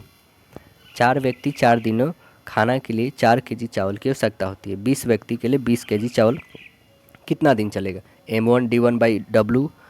तो चलिए इसी पे बनाते हैं हम लोग। मैन कितना है 4, ठीक है, और कितना 4 दिनों के लिए काम के 4 करते हैं, 20 व्यक्ति 20 केजी चावल, ठीक है, कितना दिन है नहीं पता, 20 केजी चावल, 4 से काटिए 4 × 5 = 20, 5 से काटिए 5 × 4 = 20, 4 से 4 यानी कितना, तो 4 दिनों के लिए, आंसर बनेगा सी हो जाएगा 4 दिन। अगला देखिए 50 व्यक्ति के एक समूह में 35 हिंदी बोलते हैं, 25 अंग्रेजी और हिंदी दोनों बोलते हैं एवं सभी कम से कम एक भाषा बोलते हैं। तो कितने व्यक्ति जो है अंग्रेजी बोलते हैं, ये हमें बताना है। तो कितने व्यक्ति अंग्रेजी बोलेंगे दोस्तों, तो आप देखेंगे क्या, हम मान लेते हैं क्या कि हिंदी बोलने वाले की संख्या 35, ठीक है, हिंदी बोलने वालों की संख्या 35 है, टोटल 35 है। हिंदी और अंग्रेजी बोलने वाले लोगों की संख्या कितनी है 25, हिंदी और अंग्रेजी बोलने वाले की 25 है।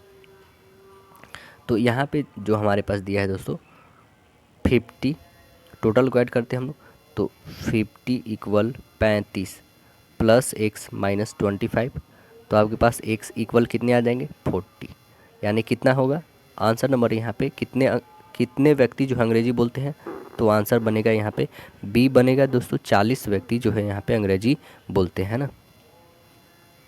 अगला प्रश्न देखिए कि निम्नलिखित में से कौन सी बिंदु जो है y अक्ष पर स्थित है। y अक्ष पे क्या बोले तो ऐसे है ना, ये x और ये x डैश, ये y और ये y डैश होती है ना, ये प्लस प्लस होता है, ये माइनस माइनस, ये प्लस और ये माइनस होती है, ठीक है।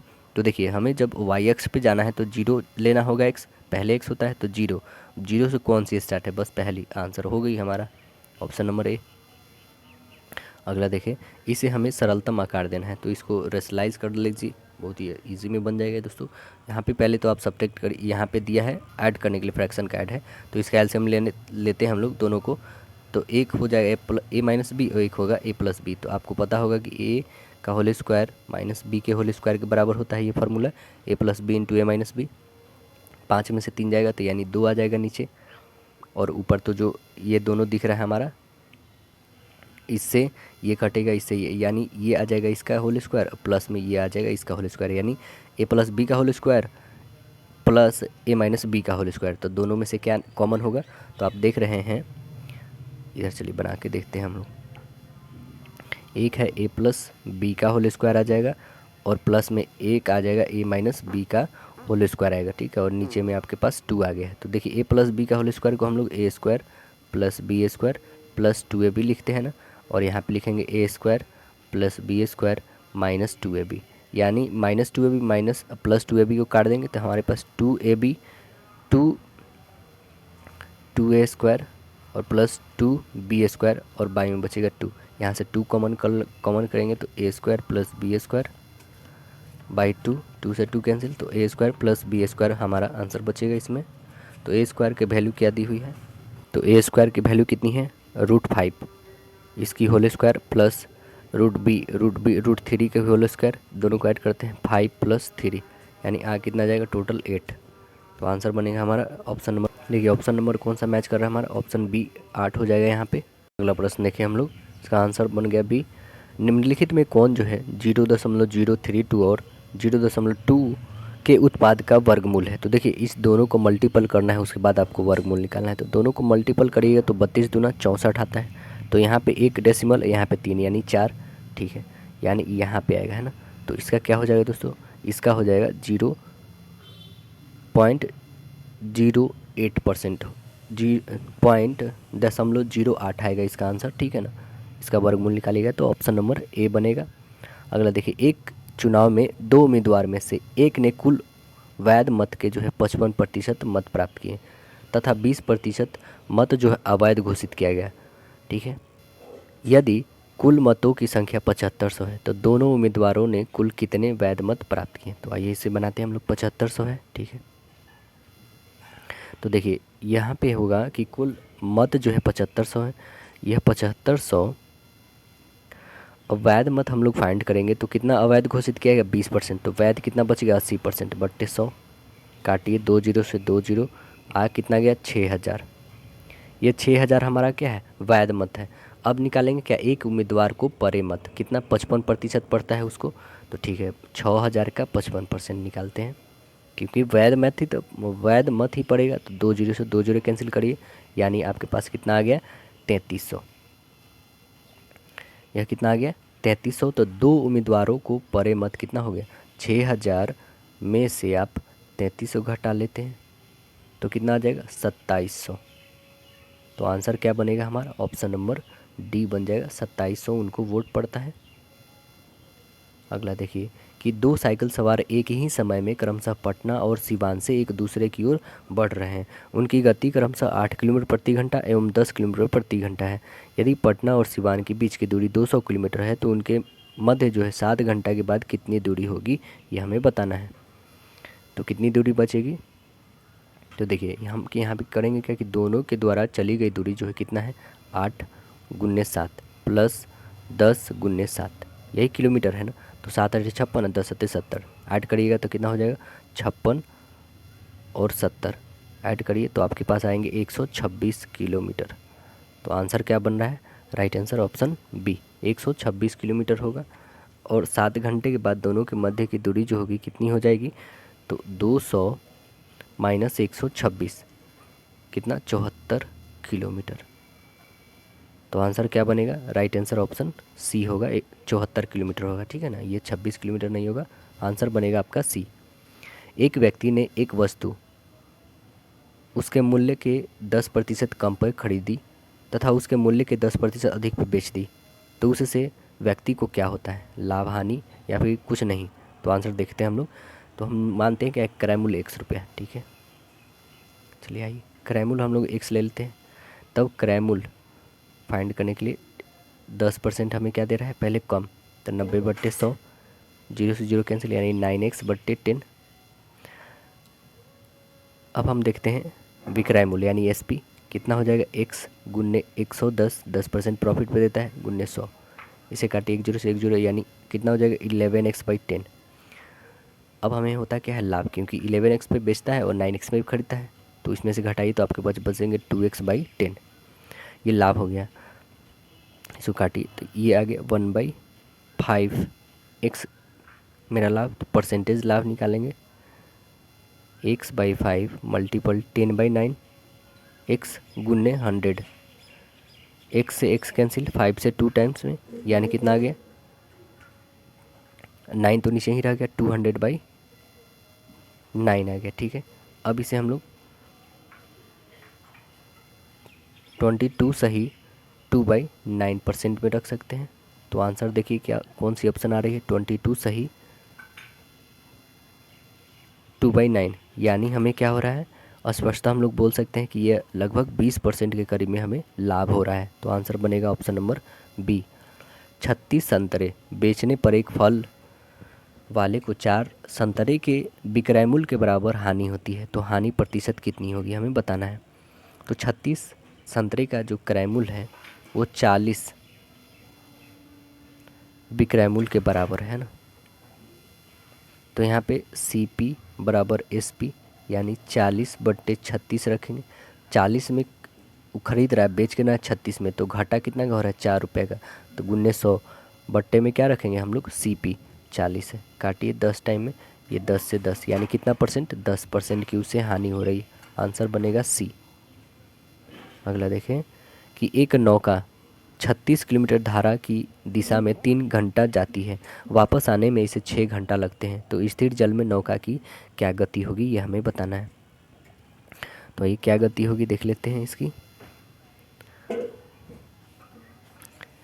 शांत जल में नौका की चाल प्लस धारा की गति, तो 36/3 यानी 12, और शांत जल में नौका की चाल माइनस धारा की गति, तो 36/6 किलोमीटर। ठीक है, तो शांत जल में नौका की चाल कितनी हो जाएगी, 12 + 6 यानी 18/2 यानी 9 किलोमीटर प्रति घंटा। आंसर बनेगा ऑप्शन नंबर ए। एक किसान 5 दिन में 3 एकड़ ज़मीन जोतता है, 12 एकड़ ज़मीन जीतने में कितने दिनों में वो जोतेगा। तो एक किसान 3 एकड़ ज़मीन जोतेगा 5 दिन में। ठीक है, और एक किसान 1 एकड़ में कितना जोतेगा, 5/3 दिनों में। तो 12 एकड़ ज़मीन जोतने के लिए क्या करेंगे, मल्टीपल 12 से, 3 चौका 12, 5 चौका 20, ऑप्शन नंबर डी। अगला देखिए कि 3 वर्ष पहले ए और बी के बीच की औसत 18 वर्ष थी, सी के इनके साथ मिलने पर इनकी वर्तमान औसत आयु जो है 22 वर्ष हो गई। तो सी की वर्तमान आयु कितनी है ये हमें बताना है। तो 3 साल पहले ए और बी की आयु का योग जो है कितना है, 18 × 2 यानी 36 वर्ष। ए और बी के वर्तमान आयु का योग कितना होगा, 36 + 3 मतलब सीधे 6 ऐड करिए तो कितना हो जाएगा, 42 वर्ष। ठीक है, ए बी सी की वर्तमान आयु कितनी हो जाएगी, 22 × 3 यानी 66 वर्ष। और सी की वर्तमान आयु कितनी हो जाएगी, टोटल में से हम लोग किसको घटा लेंगे, तो ए और बी को घटा लेंगे, यही ना है ए और बी, और ये है ए + बी और +C। तो इस ए बी को हटा लेते हैं ए बी सी में से, तो कितना बच जाएगा, 66 में से 42 को घटा दीजिए, आपके बच जाएगा 24।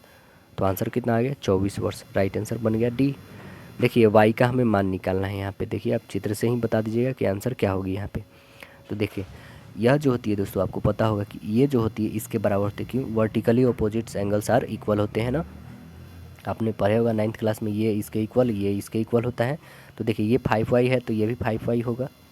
चलिए ये 5, ये 5, ये 2, तो कितना हो जाएगा 12। ये 12y इक्वल कितना, ये एक हमारा स्ट्रेट लाइन है, मतलब सरल रेखा पे कितनी डिग्री की बनती है, 180 डिग्री।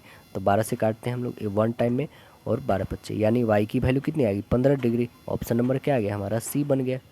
अगला प्रश्न देखें कि एक समबाहुभुज जिसमें प्रत्येक कोण का माप 108 है, कितनी भुजाएं रह सकती है, इसमें कितना भुजा रह सकता है। तो देखिए इसका फॉर्मूला होता है, बनाना होता है, उस फॉर्मूला बेसिस पे हम लोग मान लेते हैं क्या, कि बहुभुजों की संख्या n, ठीक है ना। तब हमारा क्या होगा कि 2n - 4 × 90 डिग्री इक्वल 108 n रखना होगा आपको। ठीक है, तो यहाँ पे हो जाएगा क्या कि 90 दूना कितना हो जाएगा, 180 - 108 n यहाँ पे रहेगी इक्वल 360 हो जाएगा। तो 72n इक्वल 360, काटिए इसको 5 टाइम में, यानी कितनी बहुभुज की संख्या होगी उसमें, भुजाओं की संख्या। तो आंसर बनेगा डी, 5 होगा। x + y दिया है, 2x + 5y का दिया हुआ वैल्यू, तो हमें x और y का वैल्यू बताना है कि क्या आएगा। तो यहाँ पे क्या हो जाएगा x और y की वैल्यू, देखिए इस दोनों इक्वेशन को रखते हैं, इसमें से जो आपको मर्जी, इसमें यदि 2 से मल्टीपल करना है तो करिए, 5 से करना है तो करिए, और करके इसको काटना ही है हम लोग को, ठीक है ना। तो आइए हम लोग इसे सॉल्व करते हैं। इक्वेशन 1 और 2 दोनों दिया है यहाँ पे, बहुत ही ईजी में बन जाएगा। तो x प्लस वाई 3 है और 2x प्लस 5y इक्वल 12 है। तो हम लोग इसमें 2 से मल्टीपल कर लेते हैं तो कितना हो जाएगा, ये 2x plus 2y equal 6y, 6 सीधे हो जाएगा, है ना। तो ये हमारा इक्वेशन 1 और ये 2। तो हम इक्वेशन 1 और 2 को यदि देखें, इसमें से हम लोग घटा लेते हैं, ठीक है ना। तो घटाइए, माइनस माइनस माइनस, तो ये कट जाएगा 2x, तो बच क्या गया यहाँ पे -3y। और आप घटाइएगा इसमें से 12 में से 6 तो -6, 3 से काटिए, 2 टाइम्स में y की वैल्यू कितनी आ गई 2। तो x की वैल्यू कोई भी इक्वेशन में रख लीजिए, आपकी बन जाएगी x प्लस वाई इक्वल 3 है, इसमें इसकी वैल्यू 2 है यहाँ पे, तो इधर घटाइएगा तो यानी x की वैल्यू कितनी आ जाएगी, x की वैल्यू 1। तो आइए 1 और 2 देखते हैं, x की वैल्यू 1, y की वैल्यू 2, ऑप्शन नंबर आपका ए मिल रहा है। अगला प्रश्न देखें, यदि किसी त्रिभुज की किन्हीं दो भुजाओं को एक रेखा पर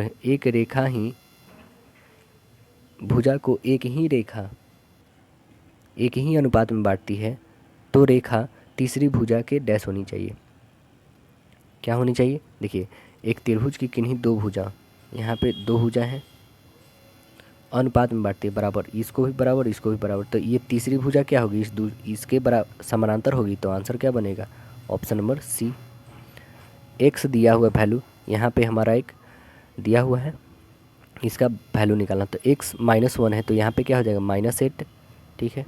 चलिए इसका वैल्यू हम लोग निकालते हैं, इसमें रखेंगे -1 तो -8 होगा, प्लस ये हो जाएगा 36, ये हो जाएगा -54, ये प्लस 27, तो ये प्लस में ये भी प्लस में, तो इस दोनों को ऐड कर दें, कितना हो जाएगा 3 और 3 6 हो जाएगा। और ये दोनों को ऐड कर लेते हैं हम लोग, ये प्लस में है, ये माइनस में आएंगे जो भी आएंगे, तो कितना हो जाएगा 8 4 12 कैरी 1 62 माइनस में, यानी 63 में से 62 गया, तो एक ऑप्शन नंबर क्या बना, सी राइट आंसर।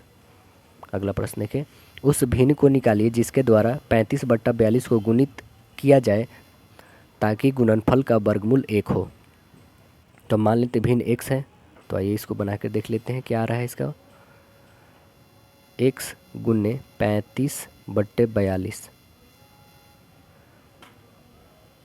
तो यदि इक्वल में 1 है, मेरा गुणनफल वर्गमूल क्या है 1 है, तो इस वर्गमूल को इधर ले जाएंगे तो स्क्वायर में बदल जाएगा, ये यहाँ से कटा, तो हमारे पास x इंटू 35/42 इक्वल 1, 7 से काटी 7 5 35, 7 6 42, यानी 5x/6 इक्वल 1, यानी x की वैल्यू कितनी हो जाएगी 6/5, x की वैल्यू कितनी जाएगी 6/5, इसको हम लोग ब्रेक कर सकते हैं, 1 सही 5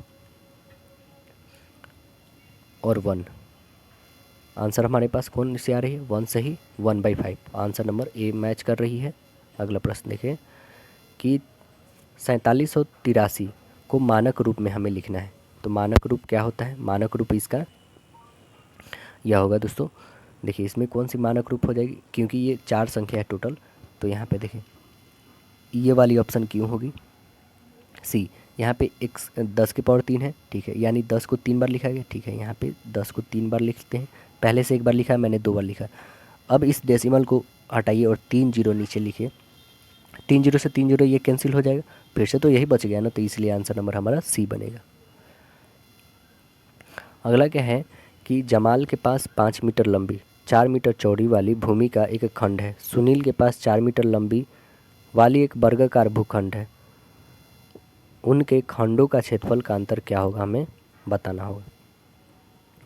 तो क्षेत्रफल का अंतर क्या हो जाएगा, पहले तो इसका निकाल लेते हैं एल बी वाला, तो कितना हो जाएगा, एल बी में से इसको घटा लेते हैं, 4 5 20 में से 16 घटा दीजिए, यानी आ जाएगा 4 वर्ग, आंसर नंबर बनेगा बी। अगला आता है हम लोग का रीजनिंग, इसमें बताया सांकेतिक भाषा में इसको ये लिखा जाता है, क्या लिखेंगे, देखिए ये 22 पे आता है, ये 25 पे, कितना 3 का डिफर, ये 6 पे आता है तो 9 पे, यानी ऐसे स्टार्ट कर देगा, तो आंसर नंबर कौन सी मैच कर रही है, हमारा सी मैच कर रहा है, तो राइट आंसर बनेगा सी। किसी सांकेतिक निश्चित भाषा इसको ये लिखा गया है, तो इसी का बताना है दोस्तों। ये भी बहुत आसान है। 19 से 1 घटा दिया है, 12 से 1 घटा दिया, 11 से स्टार्ट होने वाला, तो आंसर नंबर इसका भी सी बनेगा। 11 × 12 × 13 बराबर कितना लिखा गया है, 234। तो ये हुआ कैसे है, देखिए बता दें। ये दोनों को ऐड करिए, एक और एक होगा दो, और दो एक तीन, और तीन एक चार। तो आपने समझ गया कि यहाँ पे दो, ये तीन और ये चार, इसलिए 2 3 4 लिखा गया, ठीक है ना। तो यहाँ पे बताइए क्या हो जाएगा, 4 7 और ये 9। 4 7 9 देखिए, तो कौन 4 7 9, ऑप्शन नंबर ए है आपका। और 9 आपको सबसे अलग संख्या को ढूंढना है, तो अलग सबसे कौन है इसमें, देखिए 2, यानी 1 का क्यूब करिएगा प्लस 1 ऐड करिएगा तो आपके पास 2 मिलेगा। 2 का क्यूब करिएगा प्लस 1 करिएगा तो आपके पास 9 मिलेगा। तो अपने 2 का क्यूब करा प्लस 1 करा तो 9 आया, ठीक है। अब देखिए 3 का क्यूब करते हैं तो कितना, 27 प्लस 1 28, ठीक है। अब 4 का क्यूब करिए, यानी 64 प्लस 1 यानी 65 आना चाहिए, तो आपके पास आया कितना है, 63। तो यहाँ गलत कौन है दोस्तों, यही 63, ऑप्शन नंबर आपका बन गया सी। अगला देखिए, नेक्स्ट है यहाँ पे देखेंगे 16 24 34 54 और 81। यह जो होता है दोस्तों 4 का स्क्वायर होता है, ठीक है ना। और देखिए ये सभी एक तरह से देखेंगे ना तो दोस्तों सभी सम है, लेकिन 81 एक विषम है, तो आंसर हमारा यहाँ पे डी बन जाएगा, है ना। सम विषम को भी देख लेंगे हम लोग। अगला प्रश्न देखिए, बोल क्या रहा है, ये किसी निश्चित भाषा का दिया हुआ इसका ये, ठीक है ना, इसका ये दिया है, तो इसका बताना है। देखिए आर का वैल्यू क्या है दोस्तों, तो आर का वैल्यू आपका 6 दिया है, यानी 6 से स्टार्ट होने वाला है। ओ का वैल्यू क्या है, तो ओ का वैल्यू 9 है, ठीक है। 6 9 से स्टार्ट होने वाला कौन कौन है, 3 गो इसमें दिया है, ठीक है। सी का वैल्यू क्या है, सी का वैल्यू आपको बता दें दोस्तों 4 है, ठीक है। 694 694 अभी तक किसमें है, इसमें नहीं है, ना ही इसमें ना ही इसमें, ऑप्शन नंबर हमारा ए राइट आंसर बन गया। अगला देखिए, यदि नारंगी को मक्खन कहा जाए, मक्खन को साबुन कहा जाए, साबुन को स्याही कहा जाए, स्याही को शहद कहा जाए, शहद को नारंगी कहा जाए, तो कपड़ा धोने के लिए कौन सा काम में आता है। कपड़ा क्या चीज़ से धोया जाता है दोस्तों, साबुन से, तो साबुन को क्या कहा जाता है, स्याही। तो आंसर क्या बनेगा, ऑप्शन नंबर डी बनेगा।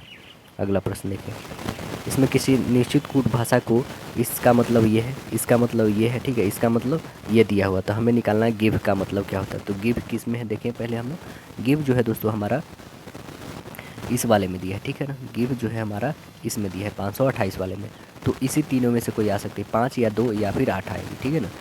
तो हमें इतना कंफर्म है कि ये 3 नहीं आने वाली, इसको तो पहले ही काट दीजिए आप, ठीक है। डी नंबर ऑप्शन, या 5 5 2 या 8, यही तीनों में से कोई आने वाली। तो आइए हम लोग फाइंड करते हैं। तो देखिए इसके पास भी 5 है और इसके पास भी 5 है, ठीक है ना। तो इसमें थ्रो अवे गार्बेज, इसमें कोई है क्या वैसा, अवेज है ना, अवे, तो अवे अवे से कैंसिल करिए यहाँ पे, यहाँ से 5, यहाँ से भी 5 कट गया, यानी ये भी आंसर आपकी नहीं आने वाली है, कन्फर्म है। अब देखते हैं 2 और 8 में, बस यही 2 ऑप्शन बच गई। तो आइए देखिए, स्मोकिंग इज़ हार्मफुल, तो ये 2 1 3 के लिए है, ठीक है ना। स्मोकिंग इज़ हार्मफुल, तो यहाँ पे भी स्मोकिंग है, तो इसमें कौन सा मैच कर रहा है, देखिए इसमें इसके पास 2 है स्मोकिंग के लिए, ठीक है ना, और इसमें भी 2 है, तो इसका भी 2 2 कैंसिल हो गया, यानी बच क्या गया, अब हमारे पास 8 ही बच गया बस। तो आंसर नंबर क्या बन गया, ऑप्शन नंबर आपका सी बन गया, गिव के लिए, क्योंकि ये अकेला बच गया था, क्योंकि ये और ये दोनों कैंसिल हो गया था, तो यही ना बच गया, इसके लिए 8 बच गया, आंसर नंबर सी। अगला देखिए, यहाँ पे दिया गया है क्या, कि 4 तार्त्रिक में से कौन सा आरेख जो है संगीतज्ञों, वाद्य शास्त्रियों और वायलिन वादकों के मध्य के संबंध को प्रदर्शित करेगा। कौन करेगा दोस्तों, यही ना करेगा, आंसर नंबर ए बन जाएगा, क्योंकि जो संगीतकार हैं वो वाद्य शास्त्री भी होंगे और वायलिन भी होंगे, है ना। अगला प्रश्न देखिए, क्या बोल रहे हैं कि आपको ए से जेड तक एक वर्णमाला दी हुई, ठीक है। जी और यू के एकदम बीच में आने वाला अक्षर कौन आएगा। देखिए जी जो होता है दोस्तों 7 पे होता है, यू जो होता है 21 पे, तो दोनों के बीच में कौन आएगा, इसका कोई यही ना आएगा, क्या बोलते हैं दोस्तों 7 का फैक्टर ही आएगा, तो वो 14 आएगा जो एन को बोलते हैं। तो आंसर नंबर कौन सी बनेगी, ऑप्शन नंबर ए बनेगा।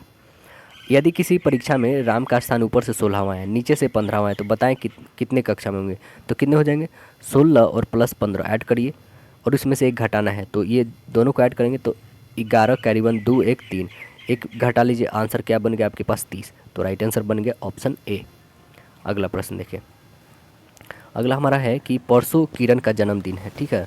अगले सप्ताह उसी दिन शिवरात्रि है, आज सोमवार है, तो बताएं शिवरात्रि के दिन कौन सा दिन पड़ेगा, शिवरात्रि के दिन कौन सा दिन पड़ेगा?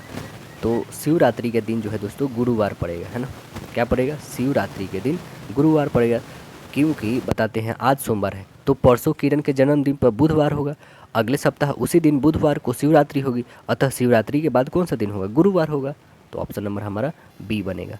अगला प्रश्न देखें, क्या बोल रहा है? यदि सेशन का कद जो है अम्मू से लंबा लेकिन राजू से छोटा और अम्मू और नितिन की लंबाई बराबर है, परंतु अम्मू किशोर से लंबी है, तो नितिन क्या होगा? नितिन क्या होगा यहाँ पे? तो देखिए राजू जो है दोस्तों ये लंबा है सेशन से, ठीक है, और सेशन लंबा है अम्बू से, अम्बू बराबर है नितिन के, और किशोर छोटा है नितिन से, ठीक है। तो यहाँ पे नितिन सेशन से क्या होगा? नितिन जो है सेशन से क्या होगा? सेशन से छोटा ही तो है ना। तो आंसर क्या बनेगा? राइट आंसर हमारा डी बन जाएगा। यहाँ पे सेशन से छोटा है। इसमें कौन सी संख्या दोनों रिक्त स्थानों को पूर्ति ठीक पूर्ण करती है? तो बताइए, तो यहाँ पे क्या रखने होंगे? तो ये सपोज करिए हमने एक्स रखा, ठीक है, एक्स को मल्टीपल करेंगे तो एक्स स्क्वायर इक्वल ये हो जाएगा 400। स्क्वायर जो होती है उधर जाएगी तो रूट में बदल जाती है, इसकी वैल्यू 20 होती है ना। तो आंसर क्या बनेगा? ऑप्शन नंबर हमारा बी बन जाएगा। अगला प्रश्न देखिए, नीचे दिए गए कथनों के आधार पर यह ज्ञात करें कि पी का चाचा कौन है।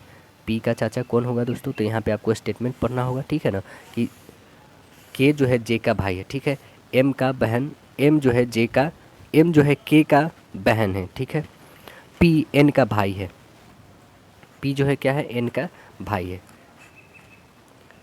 और एन जे की पुत्री है, ठीक है। तब हमें बताना है इसमें कि पी का चाचा कौन है। तो आइए इसको हम लोग बना के देख लेते हैं कौन आ रहा है इसका चाचा। यहाँ पे देखेंगे क्या कि एम जो है बहन है किसकी? के की, ठीक है, ये बहन, और यहाँ पे भाई, और के जो है भाई है किसका? जे का, ठीक है, और जे की पुत्री कौन है? एन, ठीक है, जे की पुत्री एन है, और के चाचा कौन है? पी है। तो आंसर इसमें हमारा बनेगा क्या? पी के चाचा कौन है? पी के चाचा के है। आंसर नंबर हमारा बनेगा ए। अगला प्रश्न देखें कि आज जो है केतन का जन्मदिन है, ठीक है, आज से 1 साल बाद उसकी 10 साल पहले आयु से दुगुनी हो जाएगी, तो केतन का वर्तमान आयु कितना है? तो कितना होगा? x+1 equal 2 into x minus 10। देखिए x+1 इक्वल 2x माइनस 20, इसमें से घटाते हैं तो कितना बच जाएगा? इधर आ जाएगा तो ये आएगा 19 इक्वल ये आ जाएगा x। 20 यहाँ पे माइनस में था, इधर आए प्लस में, तो 21 ना हो जाएगा। x की वैल्यू कितनी आ जाएगी? 21। ऑप्शन नंबर बनेगा ऑप्शन नंबर सी। देखिए ए और बी किसी स्थान से मोटरसाइकिल उत्तर और दक्षिण की ओर एक साथ चलाना शुरू करते हैं, ठीक है। यहाँ से ए, सपोज करिए इधर बी, ठीक है, ये ए और ये इधर बी। ए की रफ्तार 80 किलोमीटर, ठीक है, 80 है प्रति घंटा। बी की रफ्तार 65 है, ठीक है। बताएं कि 12 मिनट बाद वे एक दूसरे को कितनी दूरी पे होंगे? कितना? 12 मिनट बाद बताना है। तो देखिए आपको क्या करना है दोस्तों, 80 गुने बस 0.2 करना है, और 65 गुने 0.2 करना है, बस किलोमीटर आपकी निकल जाएगी। इसको निकालिए तो कितना आ जाएगा? 16, और इसको निकालिए कितना आ जाएगा? 13, दोनों को ऐड कर दीजिए कितना आ जाएगा? 29 किलोमीटर। ऑप्शन नंबर आपका बनेगा राइट आंसर डी। अगला देखिए, प्लस का अर्थ से अधिक है, ठीक है ना, बहुत ही सिंपल है, स्टेटमेंट बस पढ़ना है आपको। भाग का अर्थ है से अधिक, गुना का अर्थ है जोड़, जोड़ का अर्थ है भाग, माइनस का अर्थ है बराबर, और यहाँ पे ग्रेटर देन का अर्थ है गुना, और बराबर का अर्थ है कम, और लेस देन का अर्थ है घटाना। तो निम्नलिखित कौन विकल्प सही हो गए? तो ये बहुत ही सिंपल है दोस्तों, इसे आप बना लीजिएगा, ऑप्शन नंबर इसका सी हो जाएगा, ठीक है। अगला देखिए, लुप्त संख्या को ज्ञात करना है। ये बहुत ही क्वेश्चन अच्छी है दोस्तों। देखिए इसमें लुप्त संख्या आपको ज्ञात करने के लिए आपको 1 से इतना आ गया, फिर इसके बाद इतना आ गया, तो देखिए आप इस दोनों को ऐड करिएगा ना तो इतना आएगा, इस दोनों को ऐड करिएगा तो इतना आएगा, तो इसमें कितना ऐड करेंगे तो इसमें से इसको घटा लीजिए, तो जो आएगा आंसर बनेगा आपकी इसमें से इतना, क्योंकि ये बड़ा वाला आएगा, दोनों के जोड़ने के बाद ना आएगा, तो इसमें से इसको घटा लेते हैं। 19/5 में से 3 घटा लीजिए, बाई 1 डालिए, 5, 19 माइनस 15 यानी कितना आ जाएगा? 4/5। ऑप्शन नंबर देखें, ऑप्शन नंबर डी। अगला प्रश्न देखें कि लुप्त अक्षरों की संख्या एक समान नहीं है, निम्नलिखित श्रृंखला में से कौन सी श्रृंखला में उपयुक्त नियम का पालन किया गया है? किस में पालन किया गया है? तो आंसर बनेगा आपका ए, है ना, राइट आंसर ए बनेगा। अगला देखिए कि आकृति में जो है, क्योंकि यहाँ पे आप देखिएगा प्रश्नाकृति जो प्रारूप है उसको पूरा कौन करेगी, तो इसमें बताइए। देखिए प्रश्नाकृति पहले देख लेते हैं हम लोग सही से, ठीक है, क्योंकि आने वाली है ऐसे। इसमें देखिए क्या आने वाली है, इसमें आएगी एक ऐसे, ठीक है, एक ऐसे और एक ऐसे, बस यही आने वाली है ना, मतलब ऐसे, फिर हमारा ऐसे और एक ऐसे आने वाली है, ठीक है। तो ये ध्यान में रखें दोस्तों, ये फॉर्मेशन जो जिसमें होगी वो हमारा आंसर होगा। तो आइए हम लोग देख लेते हैं किस में मिल रहा है ये। तो आंसर नंबर हमारा मिल रहा है ऑप्शन नंबर ए में ही, राइट आंसर ए बन गया। देखिए नीचे दिए गए चयन के 4 समस्या दिया गया है, सीरीज को देखिए और इस सीरीज को बताना है कि अगली क्या आने वाला है। तो क्या आएगा दोस्तों इसमें, देखिए हमारा जो आंसर आएगी आपकी ऑप्शन नंबर डी आ जाएगी यहाँ पे, है ना। राइट आंसर क्या बनेगा, डी बन जाएगा। अगला देखिए इसमें कौन सी दर्पण जो है प्रतिबिंब होगा ये बताना है। प्रश्नाकृति यहाँ पे दिया हुआ है, तो इधर हमारा दर्पण दिया हुआ है, तो जस्ट इधर ये बनेगा ये सब और ये इधर आ जाएगा, ठीक है।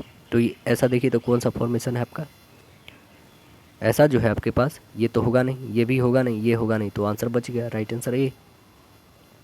अगला देखिए कि नीचे दिए आकृति में वर्ग जो है डॉक्टर को दिखाता है, ठीक है, वर्ग डॉक्टर को, त्रिभुज महिला डॉक्टर, वृत्त सर्जन। एक अक्षर से अंकित भाग को पहचानिए जो उन महिलाओं को प्रदर्शित करता है जो डॉक्टर व सर्जन दोनों हैं। वो कौन सा है दोस्तों, वह जो है टी है। आंसर क्या बनेगा, option number B, right answer B बन जाएगा आपका। अगला प्रश्न देखें, क्या बताएं लुप्त संख्या को हमें ढूंढना है। तो आइए ढूंढते हैं लुप्त संख्या।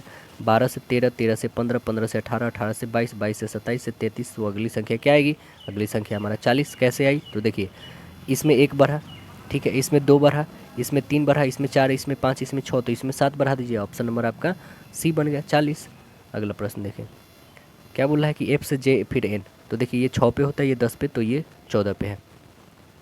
तो इस दोनों के बीच में गैप कितना है, 6 और 10 के बीच में 4 का, 10 और 14 के बीच में 4 का, एम और 17 के बीच में, मतलब एम 13 पे होता है, 17 4, और 17 और 21 के बीच में 4 का, तो ई 15 और 19 के बीच में 4, 19 और 4 के बीच में यानी 23। तो आंसर नंबर बी बनेगा। अगला देखिए 6 का स्क्वायर करिएगा तो 36, ठीक है, और 36 में से 36 माइनस 6 करते हैं गुने 2, तो कितना हो जाएगा, ये 30, इसमें घटा लेते हैं हम लोग, 36 माइनस 12, तो कितने आ जाएंगे आपके पास, 24 आएंगे, ठीक है।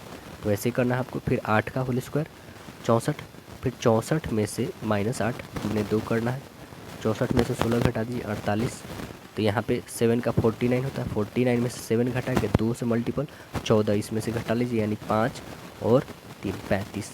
आंसर नंबर बनेगा राइट आंसर डी। अगला प्रश्न देखिए, इसमें भी हमें लुप्त संख्या बताना है। 5 और 4 9, 9 दूना 18, 6 6 पचे 30, 4 7 4 11, 11 3 33। Option number D. अगला प्रश्न देखिए, इसमें क्या होगा, तो यहाँ पे देखिए ये सिंगल है, ठीक है, ये डबल हो गया, ये ट्रिपल हो गया, ये सिंगल डबल है और ये भी डबल दोनों हो गया, और ये हमारा ट्रिपल हो गया, ठीक है। यहाँ पे 1 है ये और ये 3 बार गिरा, ठीक है, ये 2 बार है, ये 3 बार गिरा हो, तो ये 3 बार होगा ना, और ये 3। देखिए कि 2 वाक्यों के आगे हमारा कथन और निष्कर्ष दिया हो, तो आइए कथन निष्कर्ष को हम लोग पढ़ते हैं। कुछ भारतीय शिक्षित है, शिक्षित व्यक्ति छोटे परिवार को पसंद करते हैं। तो देखिए निष्कर्ष कहने का सभी छोटे परिवार शिक्षित हैं, कुछ भारतीय छोटे परिवार को पसंद करते हैं। तो आंसर क्या बनेगा, आंसर बनेगा केवल 2, कुछ भारतीय छोटे परिवार को पसंद करते हैं, आंसर बी बनेगा। अगला प्रश्न देखें कि कृमि रेंग सकते हैं लेकिन पक्षी केवल उड़ सकते हैं और फुदक सकते हैं।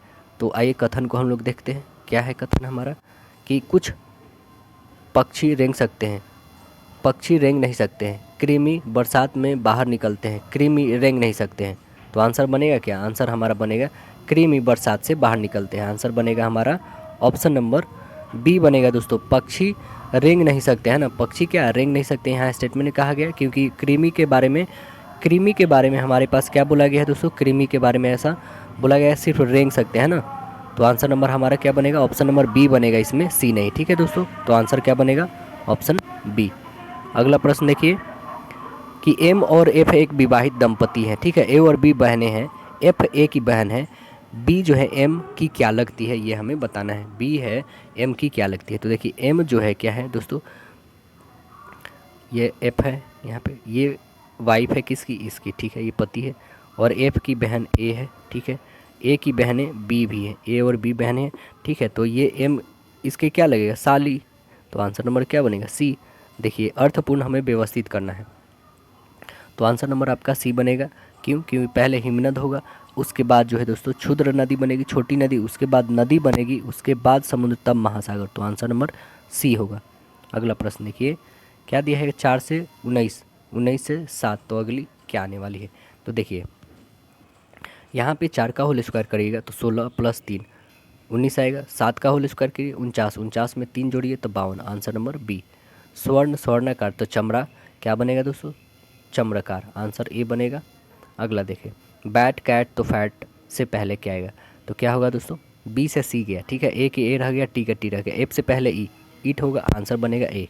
अगला देखिए डी ई को 4 और 5 लिखा गया है, कैसे, तो देखिए इसका भी वैल्यू 4 और इसका 5 होता है, तो बी और सी, बी का होता है 2 और इसका 3, यानी 23। ऑप्शन नंबर क्या बनेगा, बी।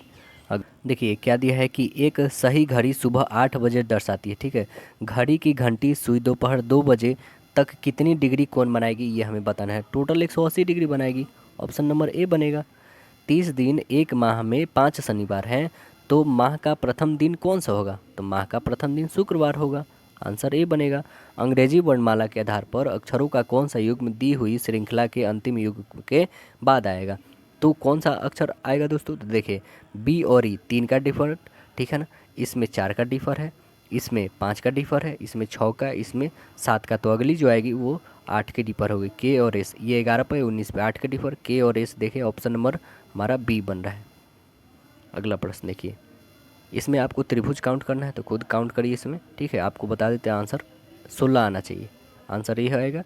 अगला देखिए हमें इस विकल्प को उसी समूह से जोड़ना है, 2 5 15, ऐसा कुछ मैच कर रहा है क्या, तो हाँ बिल्कुल मैच कर रहा है। कौन, 2 5 और 15, यानी 5 को 3 टाइम्स मल्टीपल करने पे आना चाहिए, ठीक है। तो यहाँ पे देखिए ये 3 टाइम मल्टीपल नहीं, ये 3 टाइम मल्टीपल होगा, लेकिन इसमें दोनों का डिफर कितना है दोस्तों, हमारे पास इसमें 5 का, हमें चाहिए कितना, 3 का, इसमें तो 1 का, ये भी नहीं ये भी नहीं, तो आंसर बच गया अब सी, तो आंसर बन गया सी। अगला देखिए अगला क्वेश्चन क्या है कि शब्दकोश में कौन सा शब्द चौथे स्थान पर आएगा, ये हमें बताना है। तो आप डिक्शनरी देखते होंगे तो बहुत ही आसानी से पता चल जाएगा, ऑप्शन नंबर आपका बी आएगा चौथे स्थान पर, ठीक है। पहले स्थान पे आप कारपेट आएगा दोस्तों, ठीक है, पहले स्थान पे ये आएगा, फिर आएगा आपका 2 नंबर पे ये, 3 नंबर पे ये, चौथे स्थान पे ये आएगा काट। अगला देखिए कौन सी समूह खाली स्थानों को पूरा करेगी, तो देखिए हम लोग कौन से, ये एस्ट्रोलॉजी बन रही है दोस्तों। एस्ट्रोलॉजी किससे होता है, ए से होता है, तो या तो ये या तो ये होने वाली है। तो आइए देखते हैं, ASTRO होता है, आर, यानी ये वाली होने वाली है, तो ऑप्शन नंबर हमारा सी बन गया। अगला प्रश्न देखें,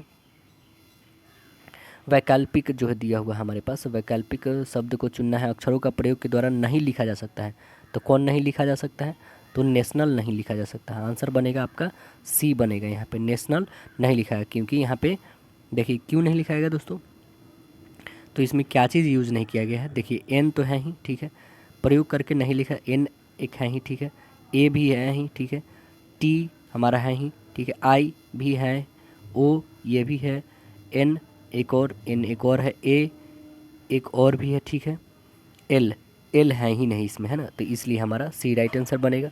अगला प्रश्न देखिए, इसमें बताना है कि आपको यहाँ पे क्या आने वाला है। तो देखिए क्या ऐड करेंगे, जो एक हमें अक्षर जोड़ने पे ये हो सकता है, तो कौन सा वर्ड जोड़ेंगे इसमें से आपको ऑप्शन बेसिस पे देखना है। तो देखिए क्या रेड, ऑट, ईयर और एंड, तो रेड जोड़िए, स्ट्रेड ऐसा कुछ, ब्रेड ऐसा कुछ सब से नहीं बनेगा, है ना, तो एंड यहाँ पे जोड़ के देखते हैं। एंड जोड़िएगा ना दोस्तों, जब एंड लिखिएगा तो stand, brand, sand, land, grand, hand, ये सबसे बन रही है ना, तो आंसर नंबर हमारा क्या बन रहा है, राइट आंसर इसका डी बन रहा है एंड ऐड करने पे। अगला देखिए कि लुप्त संख्या क्या होगी, ये हमें बतानी है। तो देखिए 2 से 8 है, यानी कितना टाइम्स में, 4 टाइम्स मल्टीपल हो रहा है, 8 से 40 यानी 5 टाइम मल्टीपल, तो इसमें क्या होगी 6 टाइम, 4 चौका 16, 4 छक्के 24, यानी आंसर बनेगा हमारे पास डी, राइट आंसर बन जाएगा ऑप्शन डी। अगला देखिए, यहाँ पे 0.2, 0.4, 0.6 आ रहा है, तो अगली संख्या क्या होगी? 8 तो होगी, लेकिन 2 नहीं 3 जीरो होंगी अगला, तो आंसर बनेगा हमारा ऑप्शन सी। अगला देखिए कि 2, 5, 11, 20, तो अगली संख्या क्या आएगी? तो इसमें 3 का डिफरेंस, इसमें 6 का, तो इसमें 9 का, तो अगली 12 का, यानी 32, ऑप्शन नंबर ए आएगा। अगला देखिए PBA, ठीक है, और QDCRFE है। तो देखिए P 16 पे आता है, 17 पे, 18 पे, तो अगला 19, एस से स्टार्ट कौन है? तो option number A, right answer A हो गया। आशा है दोस्तों वीडियो पसंद आया होगा। फिर हम लोग मिलते हैं अगले सेट में, जब तक के लिए धन्यवाद।